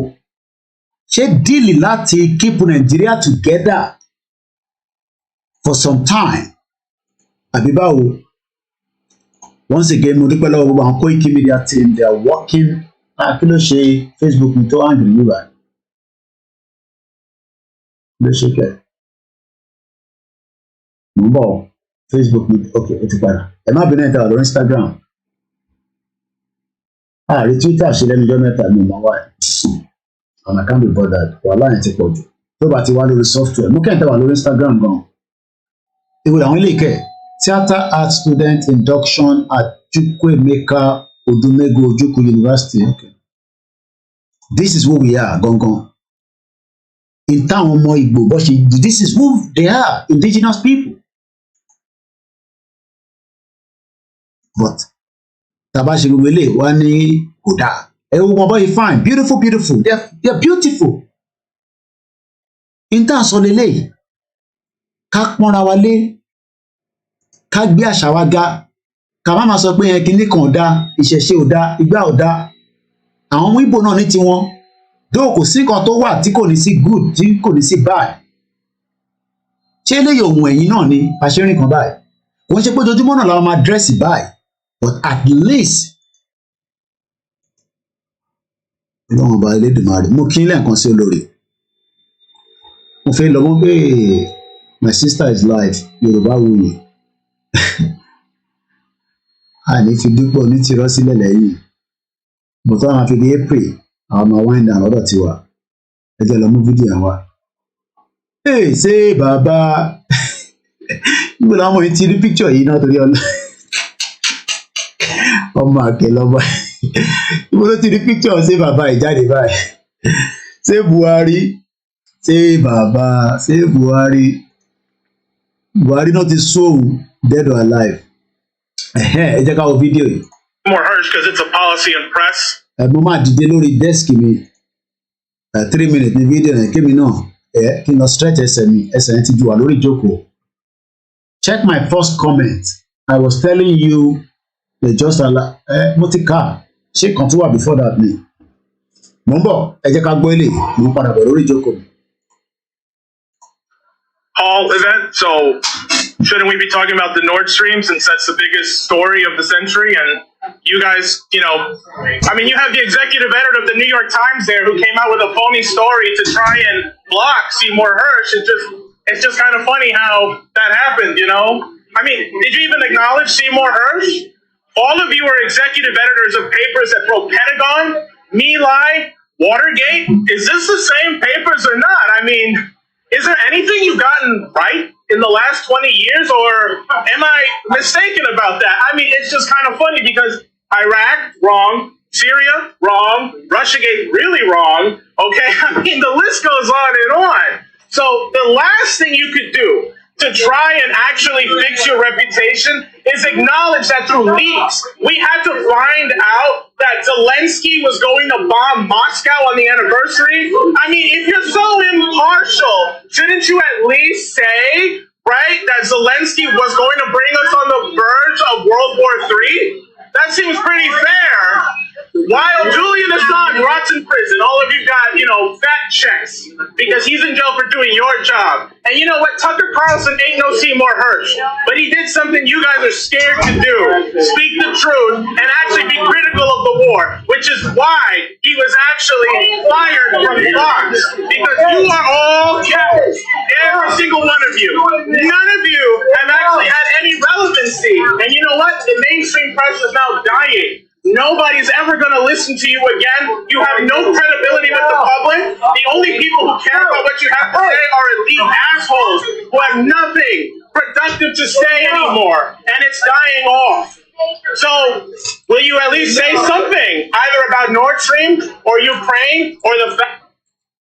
Ṣé ń gbọ́ arákùnrin àwọn tá believe in àwọn mainstream media ẹ fi believe àwọn media kékeré báyìí mo kí ìyàwó Elizabeth Adesanya ẹ believe nípa àwọn media kékeré ẹ gbọ́ ẹ believe in New York Times àwọn media tẹ́ pé ọ̀ ní nǹkan kan tó fi sọ gbogbo wọn support the government. Fact that Zelensky brought us to the verge of World War III, and the only reason we knew about that was from leaks? Go ahead. It's a free speech event, right? You guys are the press. Let's say something here. Mr. Khan, come on. You know, you're the executive editor of the New York Times, you know? I'm just trying to get into some good trouble here, man. Woo, listen, Karen, get out of my face for a second. I got to talk to these gentlemen. Ẹ̀gbọ́n àwọn tí bàbá yẹn sọ, ó tún náà I'm just trying to get into a real trouble here. There's a problem all over the world. Àwọn media, they are giving us narrative tí kò play out gangan. Ọ̀tọ̀ nìkan tó ń sọ fún wa, irọ́ ti pọ̀ jù. Ẹ jẹ́ lọ sọ́dọ̀ Shalom, my brother, Israel. Hey, shalom. Welcome to the program. We give glory to the Most High. So I just called in. I've been listening to your programs, very interesting. So Kakoni came in Kindasi in a way. So you know, because you said something about Tinubu, whether there's going to be a change or something like that. Yeah. So but I'm going to confess Sonny, at least by now, all you can understand, Nigeria, you know, that country, you know, because we know that when you come out to respect Afobajeti, then so, maybe I want to be president. So, Tinubu go to not president. tí kò bá ṣe nítorí pé Yorùbá nation Tinubu ò ní débẹ̀. Àwọn kàbá tó ń rù wọ́n rádà láti gbé Àtíkù sí. But because of the Yoruba nation, ìjọba wọn náà fi gbé sí, and it's not behind the British government. Àwọn ni àwọn afọbajẹ. And don't forget, Tinubu, Atiku, Obi, 3 of them came to Chatham House. Okay, and no matter what, when they come to Chatham House, what they already come to pay an allegiance. Whether the money you want my basic. So, the game they are playing. So, Tinubu being a Yoruba man, he's not coming there to say, okay, yeah, he wants to make a way for the Yorubas. That is no. He's coming there as a puppet to do the bidding of the British government and the Fulani government. So, àwọn Yorùbá tó ń pèsè ọkàn pé at least Yorùbá ni lè ná ìdí ọmọ bá ṣe rí bẹ̀rẹ̀ ká fi lẹ̀kẹ̀ tí ìdí ọmọ rẹ̀ lórí. Ìyẹn ò ṣiṣẹ́ at this moment. Okay? Because there is an agenda and that agenda has to be fulfilled. So, ẹ̀kọ́ táwọn èèyàn ń wọ́wọ́ nìyẹn. That agenda has to be fulfilled. This is why today, even the way tí àwọn Biafra ti lọ, which is so perfect. Though I know it's just the beginning of the main story. The real war is still going to come. So gbogbo àwọn ìdáwọn Yorùbá ń sọ pé àwọn oníjà nítorí olóòrùn orúkọ Jésù. Jésù gangan ló ń gbé jábọ̀, the white Jesus. Òun ló ń bọ̀ wá pa yín. Number 1. Nǹkan táwọn èèyàn wo ń consider ní pé a ti believe pé òkè kò gbọdọ̀ sí jẹ́ wọn gbọdọ̀ tẹ̀tẹ̀ sílẹ̀. For any salvation, there must be bloodshed. For any sacrifice, there must be a bloodshed. So, what does Yorùbá dem máa ń gbòwe pé? Okay? Ìlú láti gbà, ilẹ̀ Yorùbá láti gbà náà. Now, let me go to the game the British are playing and with the Fulanis. Okay? The game don't play. One more there is already a paradigm shift on the planet. And that paradigm shift, one more way, on the whole planet, on the universe, Yorùbá nìkan ni ọmọ aládé. Till today, now gbogbo àwọn tó ń pariwo Yorùbá ọmọ aládé Ògo aláwọ̀ dúdú, they still don't understand the meaning of Ògo aláwọ̀ dúdú ọmọ aládé. So, nǹkan tó wà bẹ́ẹ̀ ni pé British government, the Chinese government, American government, the French government, the real Fulanis, wọ́n mọ the position the Yorùbá máa take in this new age rulership of the planet. This is why they are playing this game with Yoruba, between Yoruba and Igbo, Biafran. Now, Igbo, the Biafran, they are holding a key. But that key, Yoruba is the main target. Because the Yoruba party lè sọ pé òun lọ àti pé wọ́n kó àwọn ọmọ ogun wọn síta nílẹ̀ Yorùbá tí kì í ṣe Nigeria military. Ó ti tọ́ nìyẹn, and nǹkan tí Fúlàní tẹ́ wọ́n avoid nìyẹn. Nǹkan tí Britain tẹ́ wọ́n avoid nìyẹn. Nǹkan tí America wọ́n avoid nìyẹn. Ẹ jẹ́ kí n bí ní kankan my brother mo mọ̀ pé mo interrupt ó kọ̀ọ̀kan mọ̀ cross mind nísìnyí. Tí Tinubu bá tó wọlé tán, we saw the pattern tí Buhari fi ń gbé military lọ sí South East. Ṣé Tinubu máa continue that trajectory àbá back down díẹ̀ kí tension fi wálẹ̀ díẹ̀ or kí lẹ rí? So, okay, thank you. So, the way tí Buhari ṣe ń kó military lọ sí South East, number 1, to try and, to put fear or to eliminate the Biafrans. Okay, don't forget, the same motive the Biafrans are fighting for is the same thing the Yoruba nation is fighting for. Now the question is, why is it that they are not bringing military into the Yoruba land? Then they want to persuade us with politics or with diplomacy, okay, giving us Tinubu, okay, because in behind it, they know who the Yoruba, who we are. Because in these last days, in Kotofesele, so because one more pé Yoruba bá lè kó ọmọ ogun síta, bó ṣe ń pa àwọn Biafra yẹn káwọn try yẹn máa pa Yorùbá bẹ́ẹ̀. Ìtọ́jú ẹ̀ náà máa tètè send àwọn kí náà ti máa ń pè gọ́ọ̀gá Akérédolú pàtó pa wọ́n ní Ondo State náà máa ní kọ́ lọ sọ̀rọ̀ nígbà kínní because wọ́n fẹ́ kí Yorùbá rise. Nǹkan fẹ́ ṣe fún Yorùbá ni wọ́n fẹ́ mú wa sí òkú ẹrú on the second time. òun dẹ̀ náà fi gbé Tinubu sí. Okay, the ṣóyè náà ẹ sọ̀rọ̀ mú bọ́ yín. Okay, oko ẹrú yẹn wọ́n fẹ́ mú wa bẹ́ẹ̀. Ọlọ́run Elédùmarè sọ pé the affliction will not rise the second time. Ṣóyè náà because Yorùbá lọmọ aládé lògùn aláwọ̀ dúdú all the black race on the planet Yorùbá ló gbó wọn because méjì sọ́tẹ̀lẹ̀ some of our program we did it Yorùbá ẹni tó wá jẹ́ ọmọ Yorùbá àbí ẹ tó kọ́kọ́ jẹ Ọọ̀ni of Ifẹ̀. Okay, Ọlọ́run fi eléyìí ó fi wọ̀n mí kì í ṣe pé kíní. Ọlọ́run fi wọ̀n mí. Okay, kì í ṣe pé kíní ẹ tó kọ́kọ́ wá jẹ Ọọ̀ni of Ifẹ̀. Ó jókòó sórí àpótí yẹn. That was in 2021 lọ́nà fi hàn mí. I was in coma for 7 days here in the UK. Ìgbà lọ́nà fi hàn mí, mi ti sọ vision yẹn rí. Mi wá rí Tinubu kò tí sick báyìí yẹn tó ń bọ̀. Ọ̀ọ́ni kì í ṣe Ọọ̀ni of Ifẹ̀ tó jókòó yìí. Okay? Mi wà ní ẹ̀yìn Ọọ̀ni of Ifẹ̀ yẹn. Tẹ́bárí adé tó dé tẹ́bárí aṣọ tó wọ̀ kì í ṣe èyí tí ètò wà bẹ́ẹ̀ sí wọ̀. Mi wà ń bẹ̀ bí ọmọ kékeré ni wà lẹ́yìn trọ́ọ̀nù. So bí ṣe wo èèyàn kan wá jókòó sọ́wọ́ ọ̀tún Ọọ̀ni ẹ tó dẹ́ jókòó mi ìmọ̀ ẹ tó jókòó síbẹ̀ mi kò mọ̀ pé èèyàn wà bẹ́ẹ̀. So bí Tinubu ṣe ń jóbọ̀ nínú àgbàlá yẹn bó ṣe ń jóbọ̀ so bó ṣe máa gbójú sókè báyìí bẹ́ẹ̀ ni Ọọ̀ni the real occasion ní tó jókòó yìí o bó ṣe ṣígbà yẹ nìyẹn bó ṣe ṣífà fún yẹn kí ló ṣẹlẹ̀ sí Tinubu rí gbígbà bó ṣe rẹ̀ gbogbo sílẹ̀ nìyẹn bóyá ó kú yẹn o bóyá ó wà láàyè ni owó bẹ́ẹ̀ kò jíde mọ́.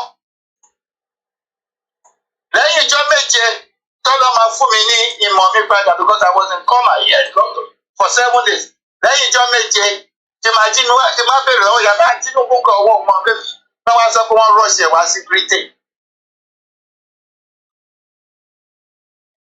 Wọ́n wá sọ pé ìgbà yìí náà sọ pé wọ́n rush ẹ̀ wá sí Britain tó fi pẹ́ gbogbo ìgbà yẹn. So àná gbàgbé tó padà ó ní vision tó lọ fi hàn mí tẹ̀lé sọ. So nǹkan tí ì sọ ni pé Yorùbá àwa lọmọ aládé British wọ́n mọ ẹni tá a jẹ́. Àwa alákọ̀ọ́sí sọ pé Christianity yọ̀ǹda kọ̀dẹ́rẹ́mọ́lẹ̀ tá a torí. Because tí Yorùbá bá ti lè kó ọmọ ogun jáde bèrè nǹkan question tẹ̀bẹ̀rẹ̀ yẹn ó ṣe jẹ́ pé méjì sọ ló ṣe jẹ́ pé wọ́n máa ń kó àwọn Nàìjíríà Fúlàní sójà lọ sí Biafra land. Ṣebí is the same motive tí Yorùbá fẹ́ ní tó fẹ́ gba Yorùbá nation náà ní Biafra nation fẹ́ gbà. Wọ́n ṣe máa kó àwọn sójà wá sílẹ̀ Yorùbá. Wọ́n wá play politics with us. Okay? Ìtúrẹ́ ẹ̀ náà ṣe kó gbogbo àwọn gatekeepers, àwọn sell-out, wọ́n ṣe flood wọn sínú Yorùbá nation. Okay? Àdìbì Yorùbá has declared. Nǹkan mi àti ṣẹlẹ̀. But òun ni because I will tell you.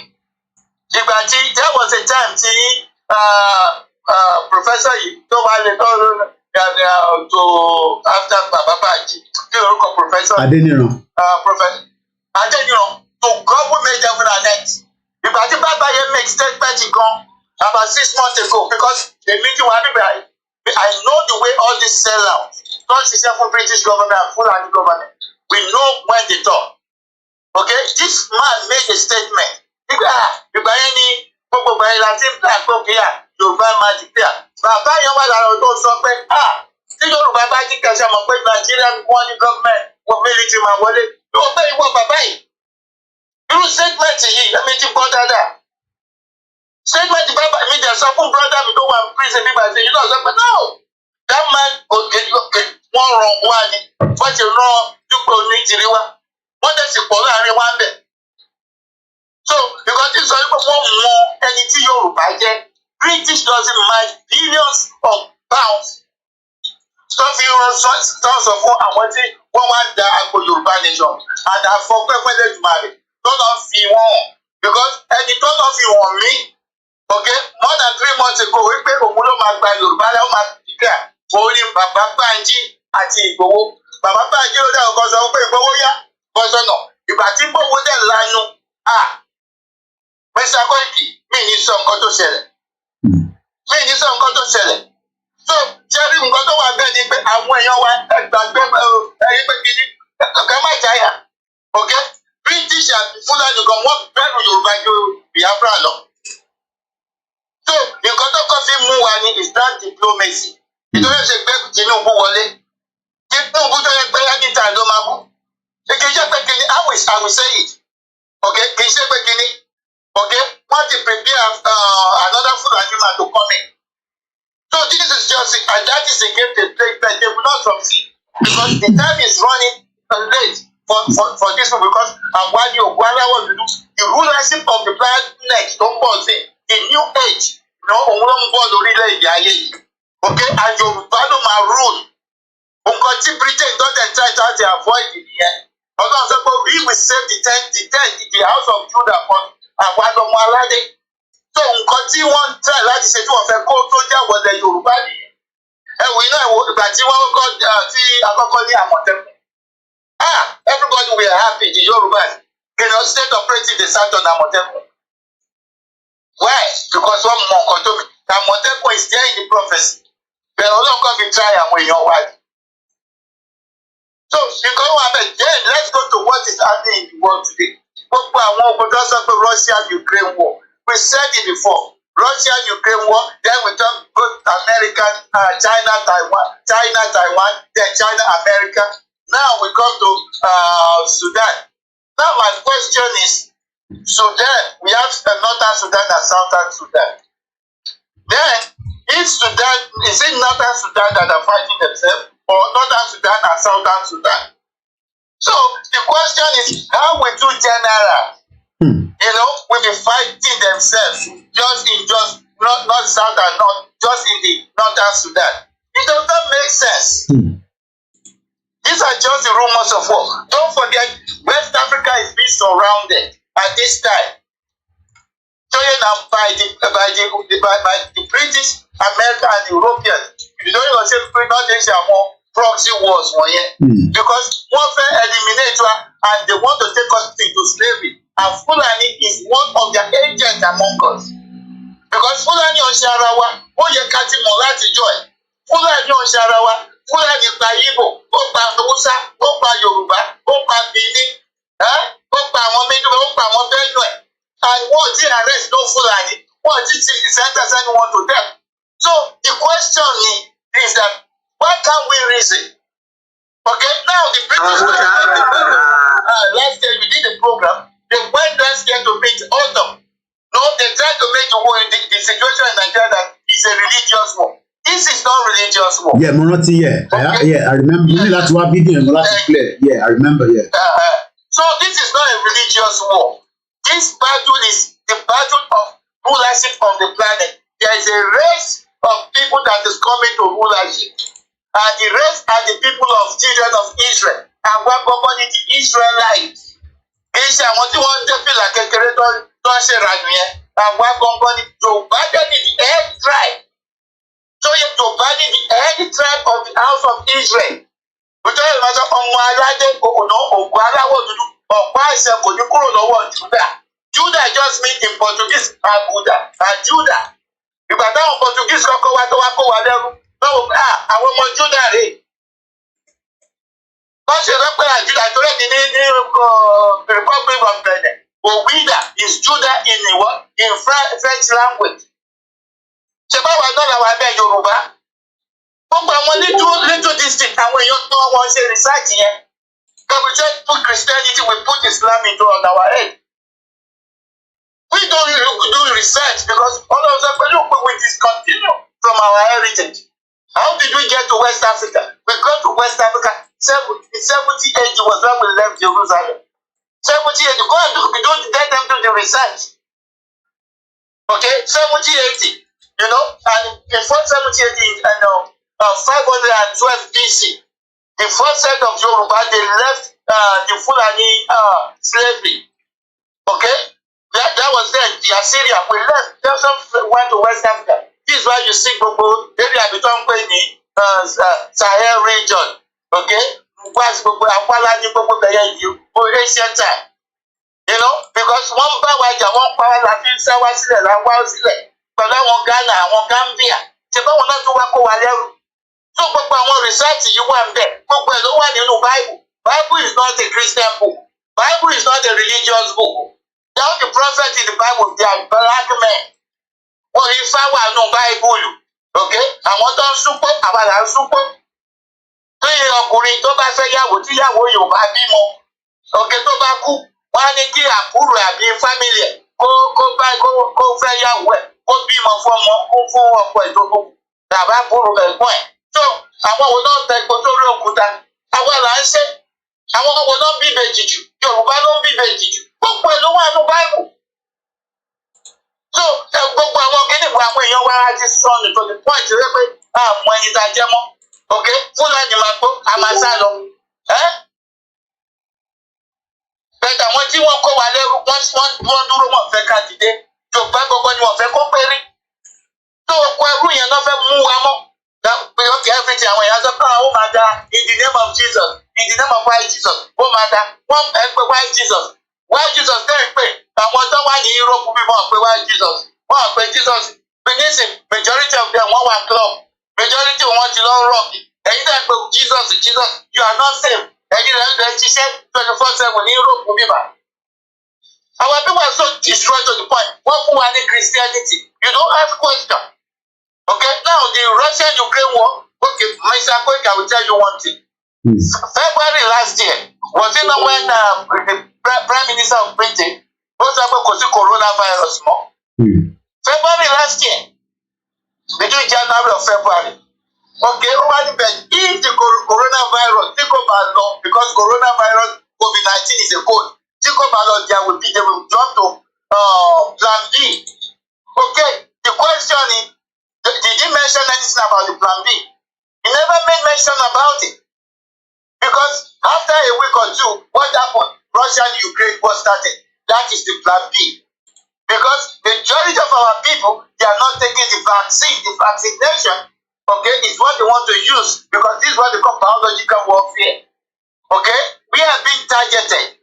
Okay? So when they see that our people, majority are not taking the vaccine, okay, I said, okay, what will be the Plan B? Don't forget, the black people, especially Yoruba, we are coming to rulership. This is what we're talking about, the new age. Okay, the new age is the new rulership on the planet. Which most people, they are not talking about. Even these are always saying, I want to go find in Yoruba. They say, that is the things, paradigm shift is on the planet. They can't see it. In fact, is a point. Báwo la wá dáadáa lọ sínú scripture tó lọ fi gbogbo ẹ̀wọ̀n wá? Báwo la ṣe mọ̀? Báwo làwọn British government ṣe mọ̀? Wọ́n mọ̀ pé at the point of the time tí their rulership come to an end, they will start another new world order and they want to implement it with coronavirus and they will call it COVID-19 because it is a black race is coming to rulership and the idea of the COVID-19 is the elimination, the genocide of the black race. This is why part of what is happening in Sudan today because they already have their military surrounded West Africa. Okay. So this something is more deep than we on the surface. Full of Tinubu is not out there to save the Yorubas. He's out there for the agenda of the British government. My question again is,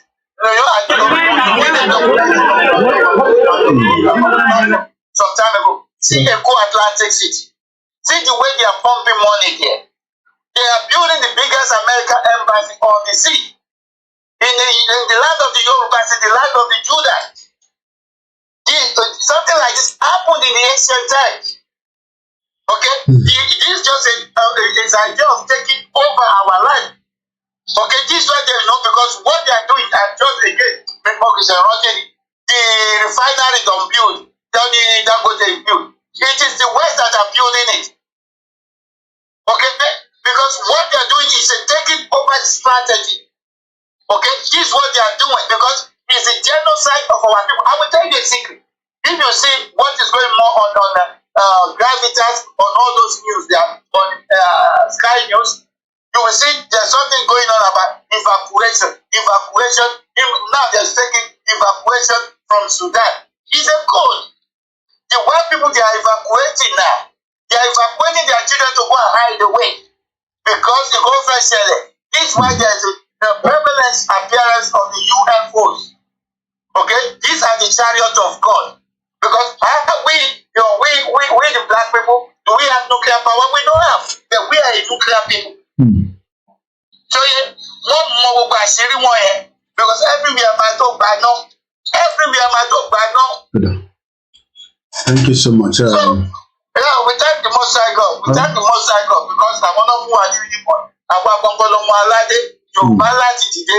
We should not be afraid of ẹni tó bá máa kú.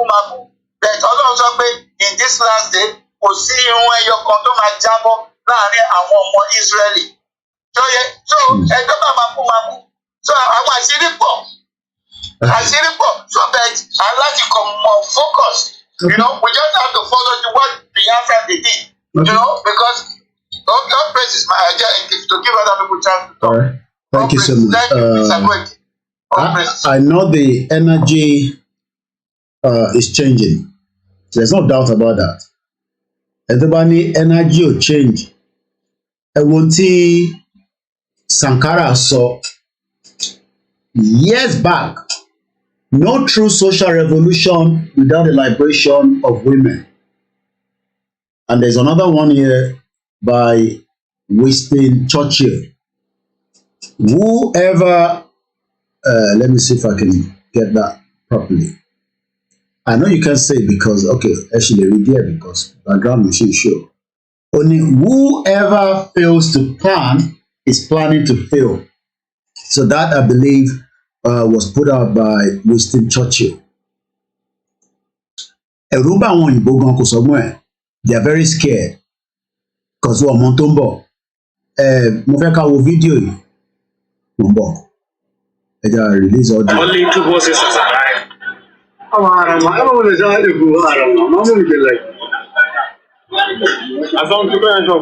أيوة تسلم شكرا.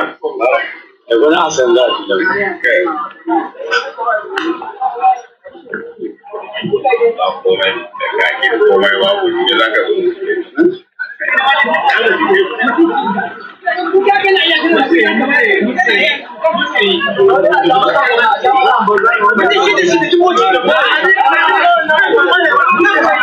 What is he saying?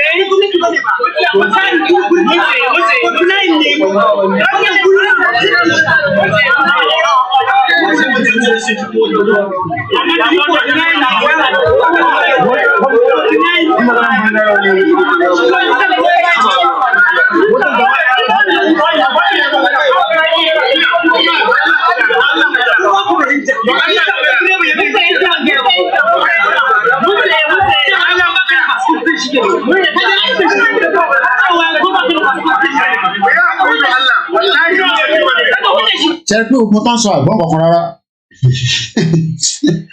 A ṣe ń tọra wa ní sẹ́ lọ. Mo gbọ́ pápá àbẹ̀ tó bá gbọ́ Hausa, mo gbọ́ kankan tó ń sọ látẹ̀ nǹkan aláì. Just like báwọn náà ní gbọ́ nǹkan táwa náà bá ń sọ. And we are all one Nigerians.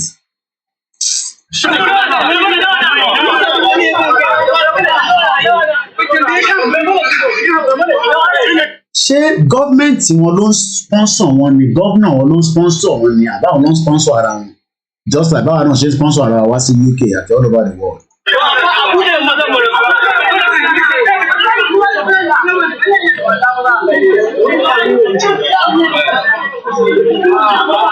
This is what happened. Only 2 buses has arrived. Only 2 buses have arrived, but only 1.23 million lọ gbélé náà. 95% Aboki studying Islamic study and fundamentals, a very useless course for any nation development. Mr. Man, you do not need this. You have got no business with what anyone or group of people choose to do with their lives. You see, we are never one. I will comment you. This is too much. Abba, no knowledge in life is useless. It is the application that matters.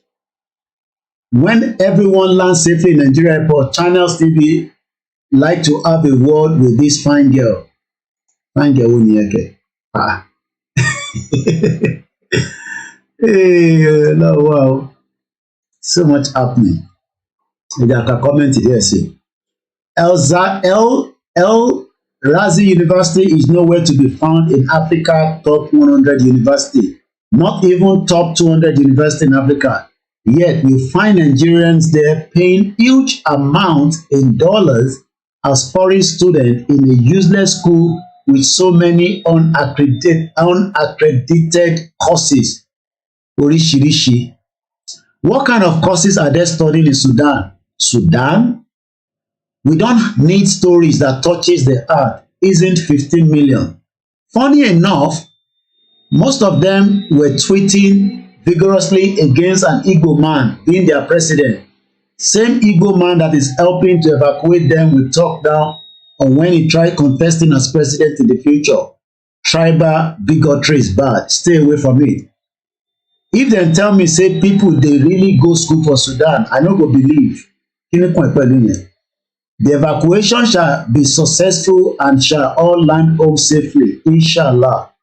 Of all countries in the world, what makes Nigerians travel to Sudan to study? Well, in Togo, no, was UK, not in Ghana, was Sudan.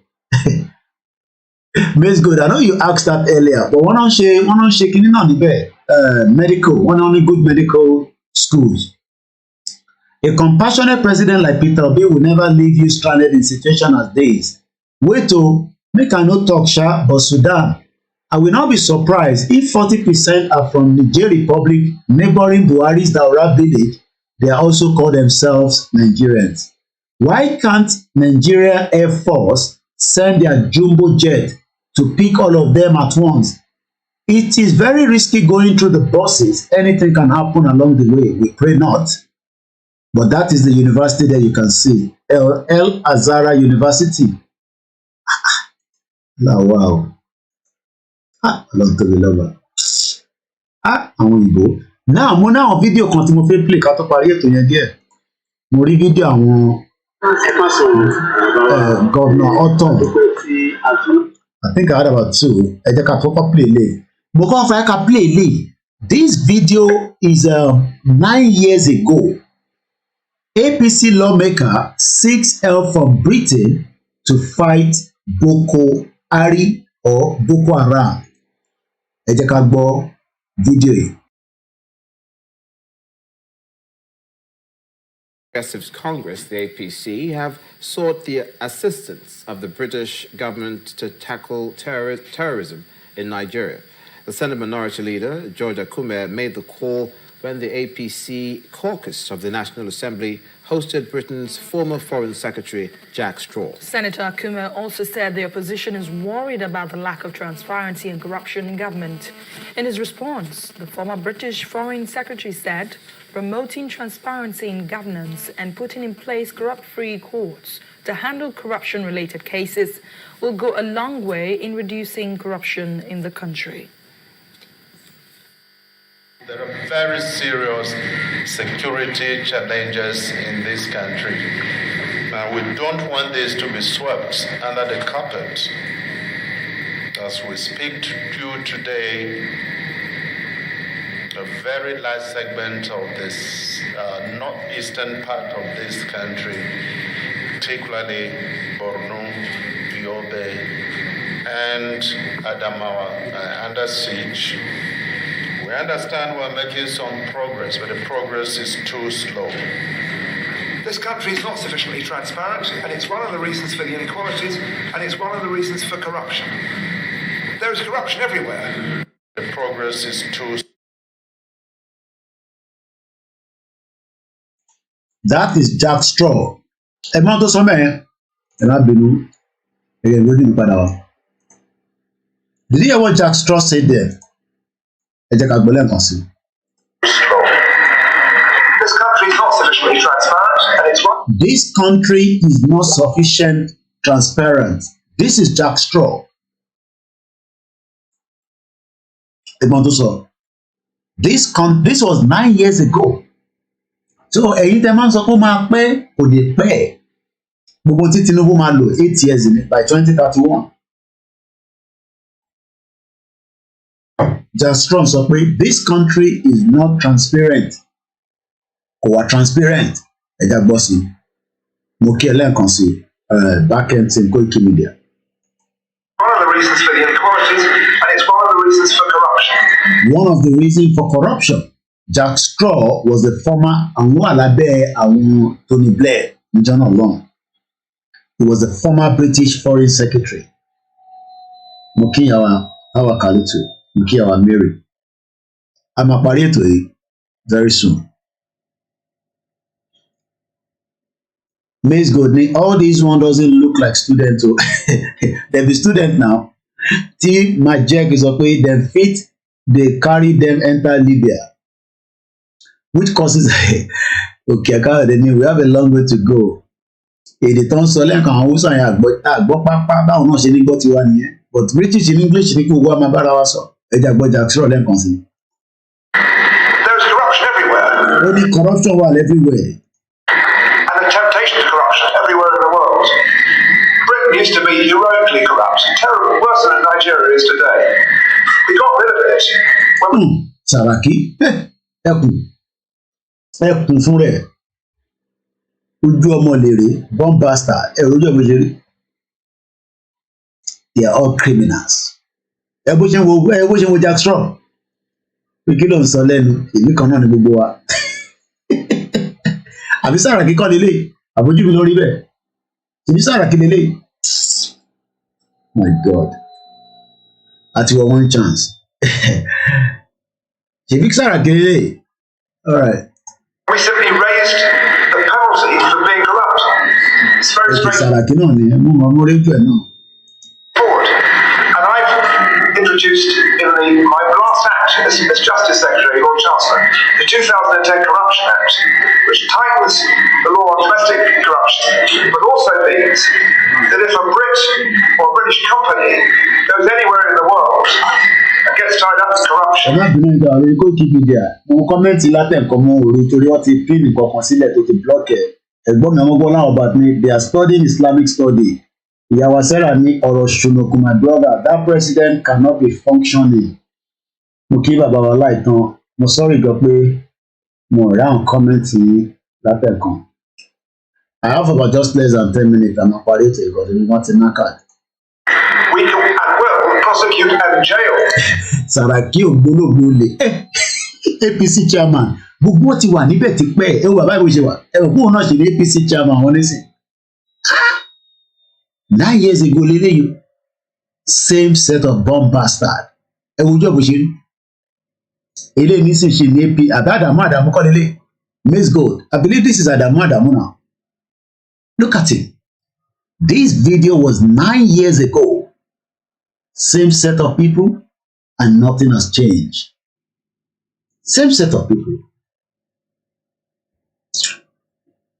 they are all same Àdàmú lè they are all same set of people ẹ bó ṣe ń wò pé kí ni bọ̀bọ̀ yìí ń sọ ìbí gbogbo ìbí kan náà ni gbogbo wa má máa lálé wa níbí báyìí mẹ́ má máa fi wá gba Starr ní tó ń sọ nìyẹn indirectly Jack Straw kí ló ń rí ṣe wá ń lálé wa báyìí Àdàmú náà ni criminal ẹ bó ṣe ń wò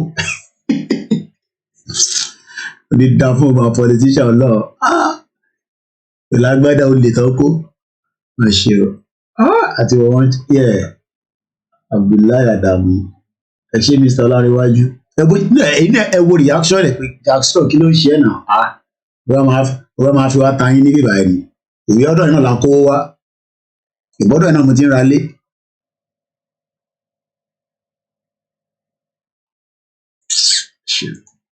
Those individuals, you have anti-corruption laws, you have clean courts, and you jail people, and you bring out and ensure there's proper transparency, then you'll soon see that people will stop being corrupt. All right, Yelobe, I have one more. Let's play the I got to play a concert, and then I just play Tigo Boy. So ẹ̀yin wa Ọlọ́run wà pẹ̀lú wa àwa la máa borí I just hope it's not too late fáwọn tí wọ́n ti understand pé Nàìjíríà ó ti late o èèyàn mọ táwọn tó wà ní Sudan Ọlọ́run ọba Elédùmarè kó bá kún wọn yọ́bẹ̀ o. 700-ish. So we have this idea that Islam spread primarily through the rest of. Ẹ̀gbọ́n tó sọ mẹ́rin ń bọ̀. Instead ní 19th century kẹ́ríkà bá sọ 19th century ẹlòmíràn understand nǹkan tó mì ní ayé ẹ rántí pé mo ní bàbá Kító yìí ní 1533 that is 15th century nìyẹn mì ṣe rí pé 19th century lòun dárúkọ when European missionary show up but a ti wà before European missionaries so kí ló wá ń fa gbọ́mi ò tó tá à ní ká máa lọ káwọn kan ní ká máa lọ because ẹ jẹ́ n play audio yẹn kó lè balance ẹ̀gbọ́n tí bàbá Akíntóyè sọ níbí báyìí mo kí ẹ̀gbọ́n mi Ọláwálé Ayẹni mo fi tọ̀ọ̀tọ̀ mo fi dárúkọ yín bàbá Ọlárẹ̀wájú mo kí Ọlá Pósì Matthew ní Air Peace Airline is one of the one government wants to use to evacuate people from Sudan. Who owns the Air Peace is an Igbo man, and he went on and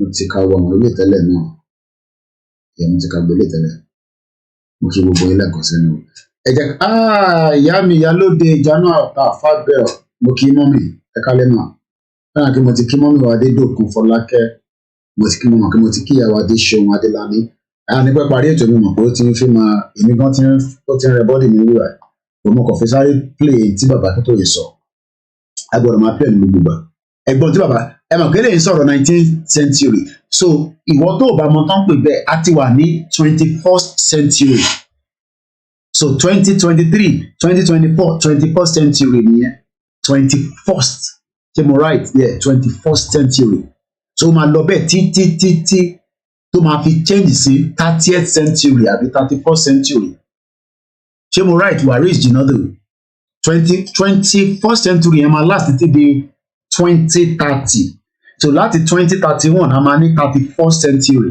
I hope I'm right ẹ jọ̀ọ́ ẹ bá mi fòǹtẹ̀ sí ti bá right tábà right ká correct ẹ ẹ̀gbọ́n mi Mọ́bọ́lá hotbar so 21st century nísìnyí ó máa end ní 2030 right and then 31st century máa start láti 2031 ìyẹn nígbà tí Tinubu máa ṣe tán ẹ ká ọ yẹ kí brain tèmi náà ṣe máa ṣiṣẹ́ no not right ó bá ti dọ̀rọ̀ méjì èèyàn kan ní yes lórí Facebook tí màá jẹ́ kí sọ pé no not right so nígbà wo ni 21st century máa end àti pé kí ló máa begin after 21st century because tí màá jẹ́ kí lórí YouTube sọ pé no you are not right so tàbálẹ̀ tí mo ẹ̀kọ́ ibà ti ní conflict ọ̀rọ̀ méjì a gbọ́dọ̀ clear ẹ bá clear ká tó máa lọ ká tó fẹ̀ síwájú after this 21st century ìgbà wo ló máa end then kí ló máa begin again because 19th century wà 20th century wà so how does it work nobody is talking anymore ó ti rẹ everybody mo mọ̀ pé ó ti rẹ gbogbo èmi gan tí mo sọ̀rọ̀ ti rẹ mi gan mo kàn fẹ́ parí ọ̀rọ̀ tí bọ̀bọ̀ ìka tó máa lọ ni 1900 to 1999 was the 20th century okay so 1900 to 1999 was the 20th century so century where our nisin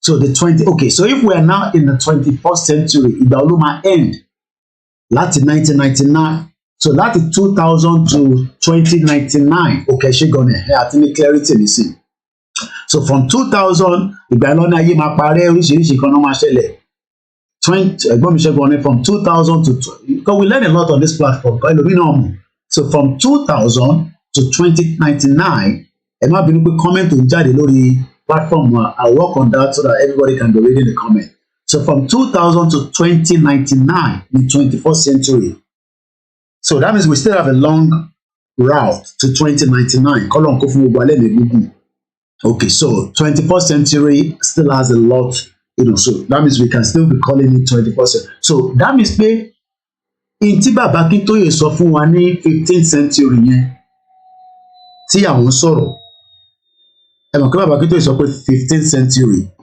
so that 15th century ìgbà wo nìyẹn máa last so that history tó gbà lọ́wọ́ wa yóò dáṣà ẹnu ẹ̀já gbọ́n tí bàbá Akíntóyè sọ.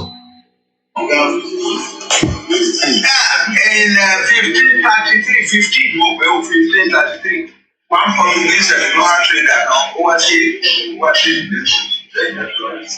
1533. Ìlú àwọn tó ń pè ní orúkọ wa nínú ọ̀sẹ̀bà orúkọ tí wọ́n máa fẹ́ fẹ́ lórúkọ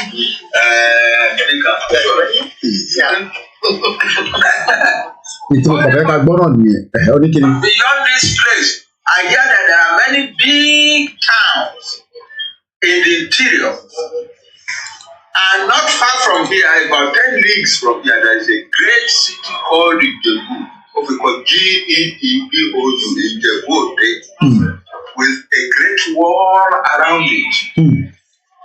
That is in 1533. Ilé wa sọ̀rọ̀ 19th century. Thank you so much, Waris, to help. We're only the 22nd century we start from 2099.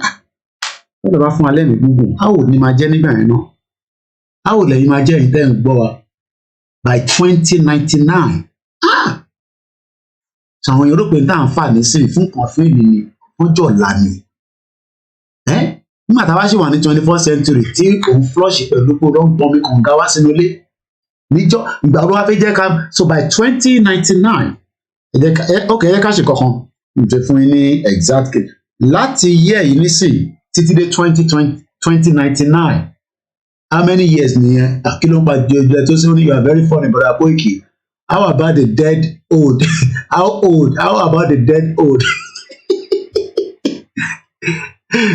Ṣé pé gbogbo àwọn àti lọ ọ̀rọ̀ burúkú tó ń tẹ̀rí ó yá Waris jìnnà ó yá ìwọ ni mathematician lálẹ́ láti 2023 títí dé 2029 how many years from that nìyẹn ìyá mi princess ṣé master náà gùdì ẹ jẹ́ ká calculate a wà ní 2023 how old ni ẹni tó bá bí ní 2023 tó bí lálẹ́ ọmọ bí lálẹ́ ìwọ̀n àti ìyá ti ṣe ṣukúṣukú bàbá àti màmá ti ṣe ṣukúṣukú ní last year oyè oṣù mẹ́sàn-án ti jáde 77 years ìfẹ́ sọ èjì ni ẹ jẹ́ kí mi calculate ṣé màá ṣe gbogbo yín bá ti yọ lára mi o so tí bá ní mo wà màá kàn sọ pé 40 years ní mínísìn plus 77 ikú bàbá yèyé I will be 117 ẹ̀gbọ́n mi Kúnlé Bakers ẹ̀yin náà tún ní 76 okay aṣá àgbà pé either 77 Clement thank you so much mo ti rí ọwọ́ ẹ lórí paper ẹ̀gbọ́n mi Kúnlé Bakers kìí so ẹ̀gbọ́n mi Kúnlé Bakers ọ̀dà kí mass yẹn f9 lẹ́gbàá ní mass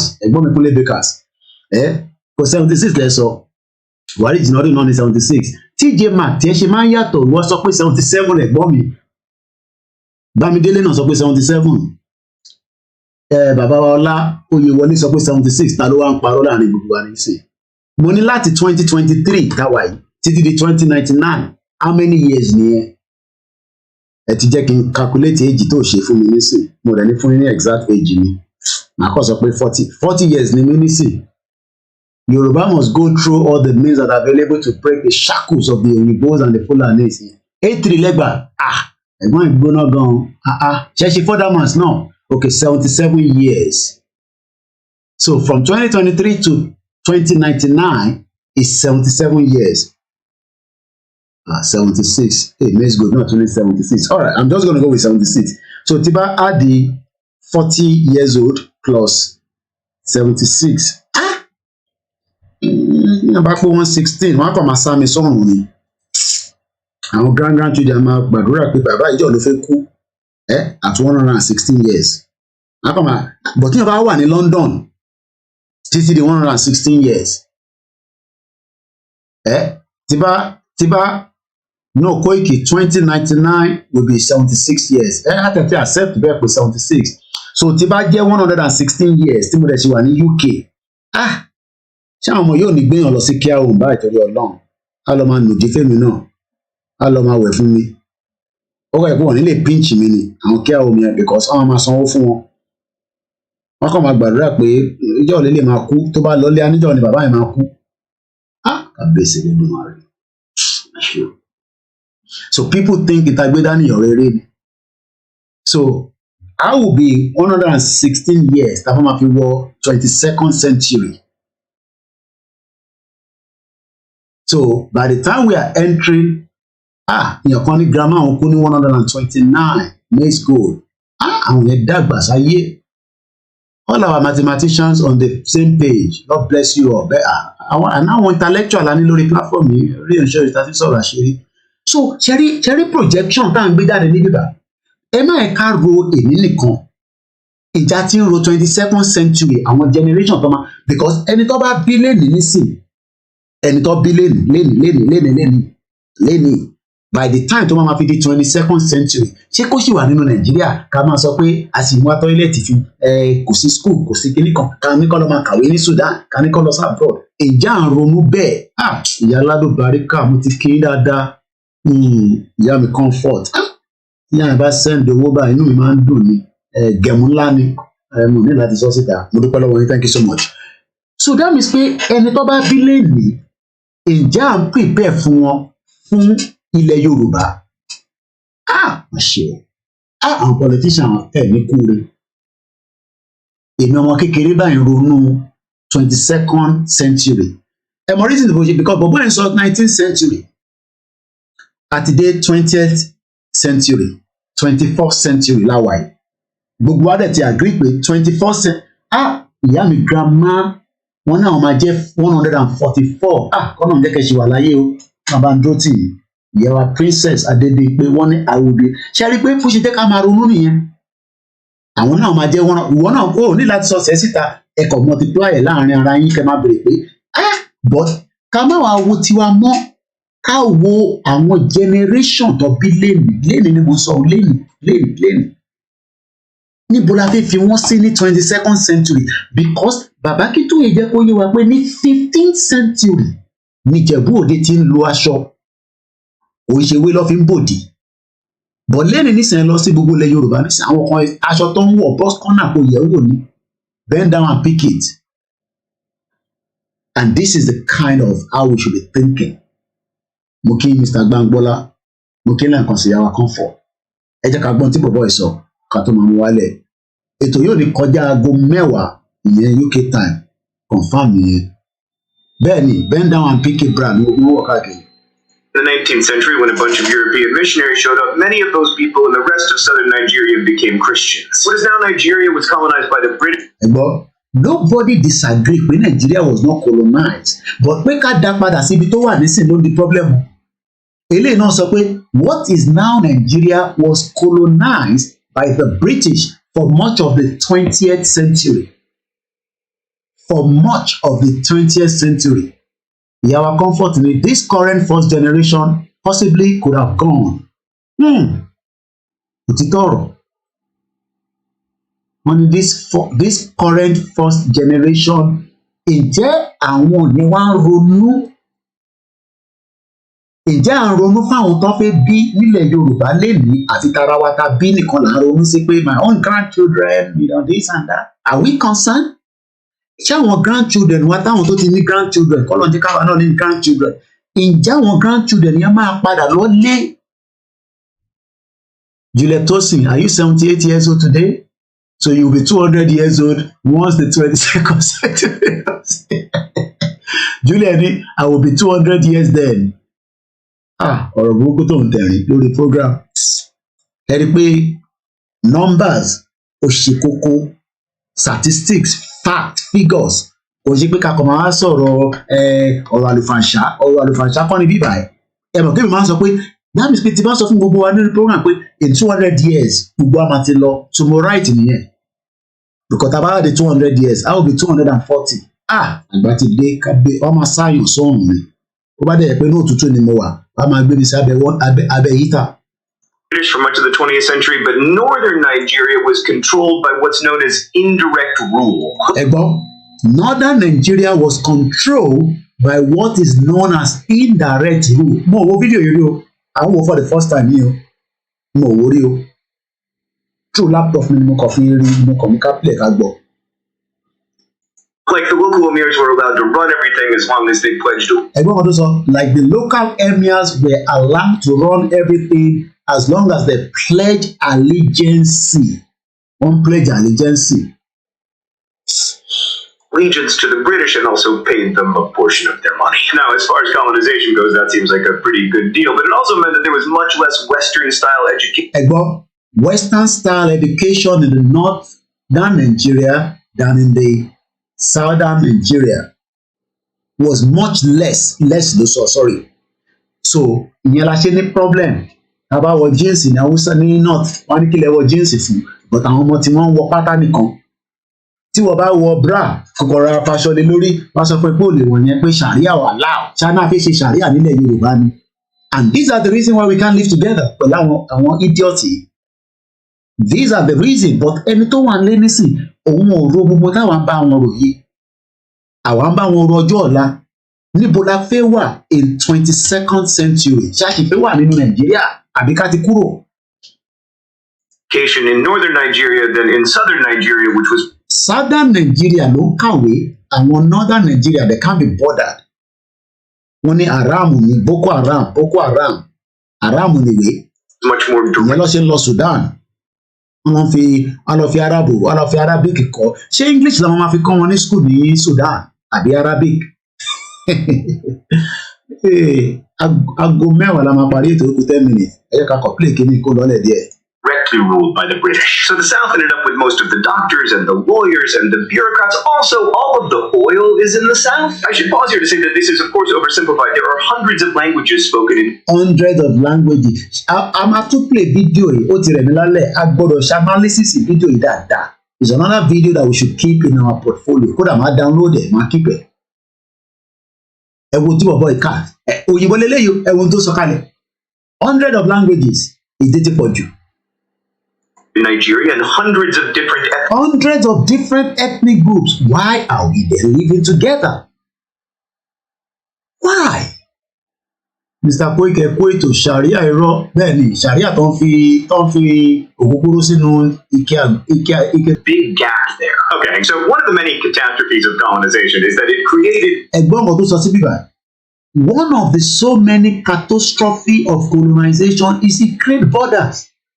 That border oríṣiríṣi sílẹ̀. Borders that were convenient to Europeans but not necessarily to the people who. Ẹ̀gbọ́n, ó convenient fáwọn European, but kò convenient fáwa. And that's why we are having class today. After 1914 amalgamation. Lived in the actual places. So in 1960, Nigeria gains independence, which is awesome, except it's never actually been like a unified political entity. Ẹ̀gbọ́n, it has never been a unified entity. Ṣó parọ́ ni? Ẹ̀jẹ̀ gbọ́ bẹ̀rẹ̀ lẹ́ẹ̀kan sí.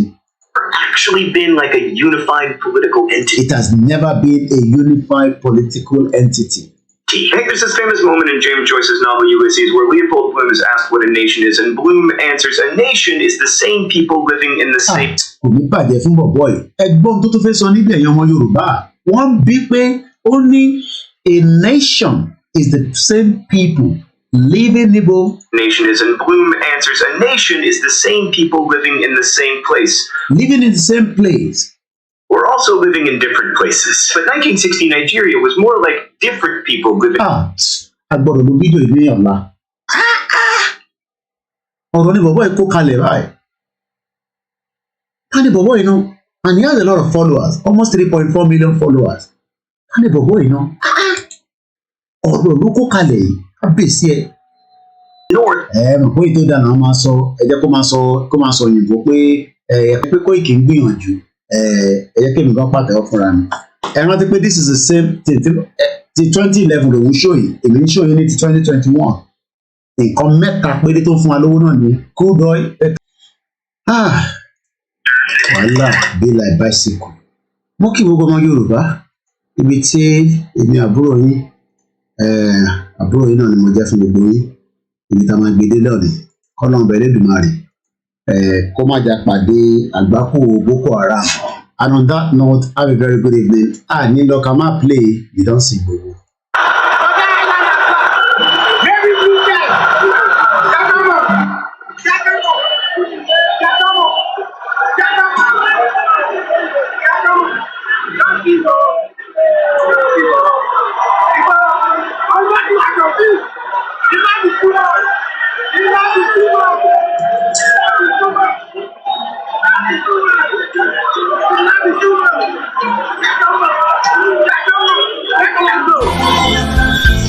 Ó dàárọ̀.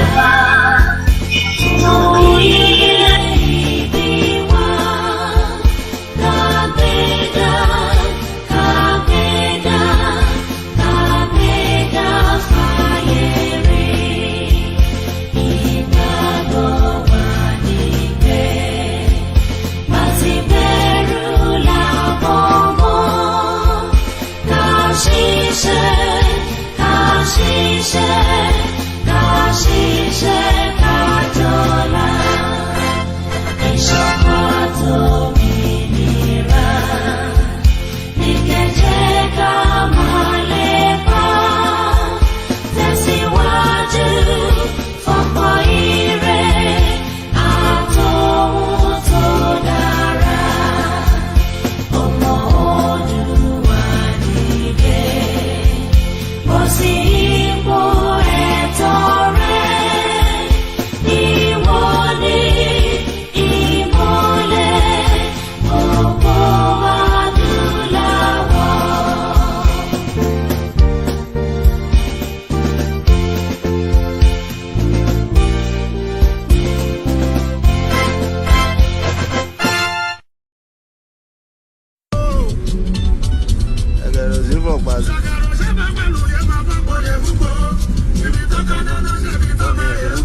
má fojú ko eruku ata abẹ́ ń bẹ eruku ata tí o ti fojú ko bàbá wà gbogbo Nàìjíríà.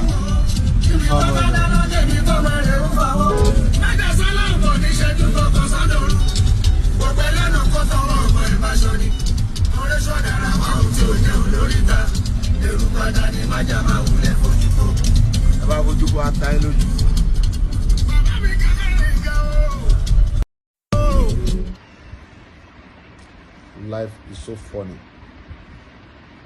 You come with nothing, then fight for everything, and later leave everything and go back with empty hand. God is powerful. Koikimedia, bringing the world closer to your doorstep. Orion Lamasun, Odaro, Oduagbewa, Kodibiodale. Yoruba nation, no going back. Shalom, your comfort. Shalom.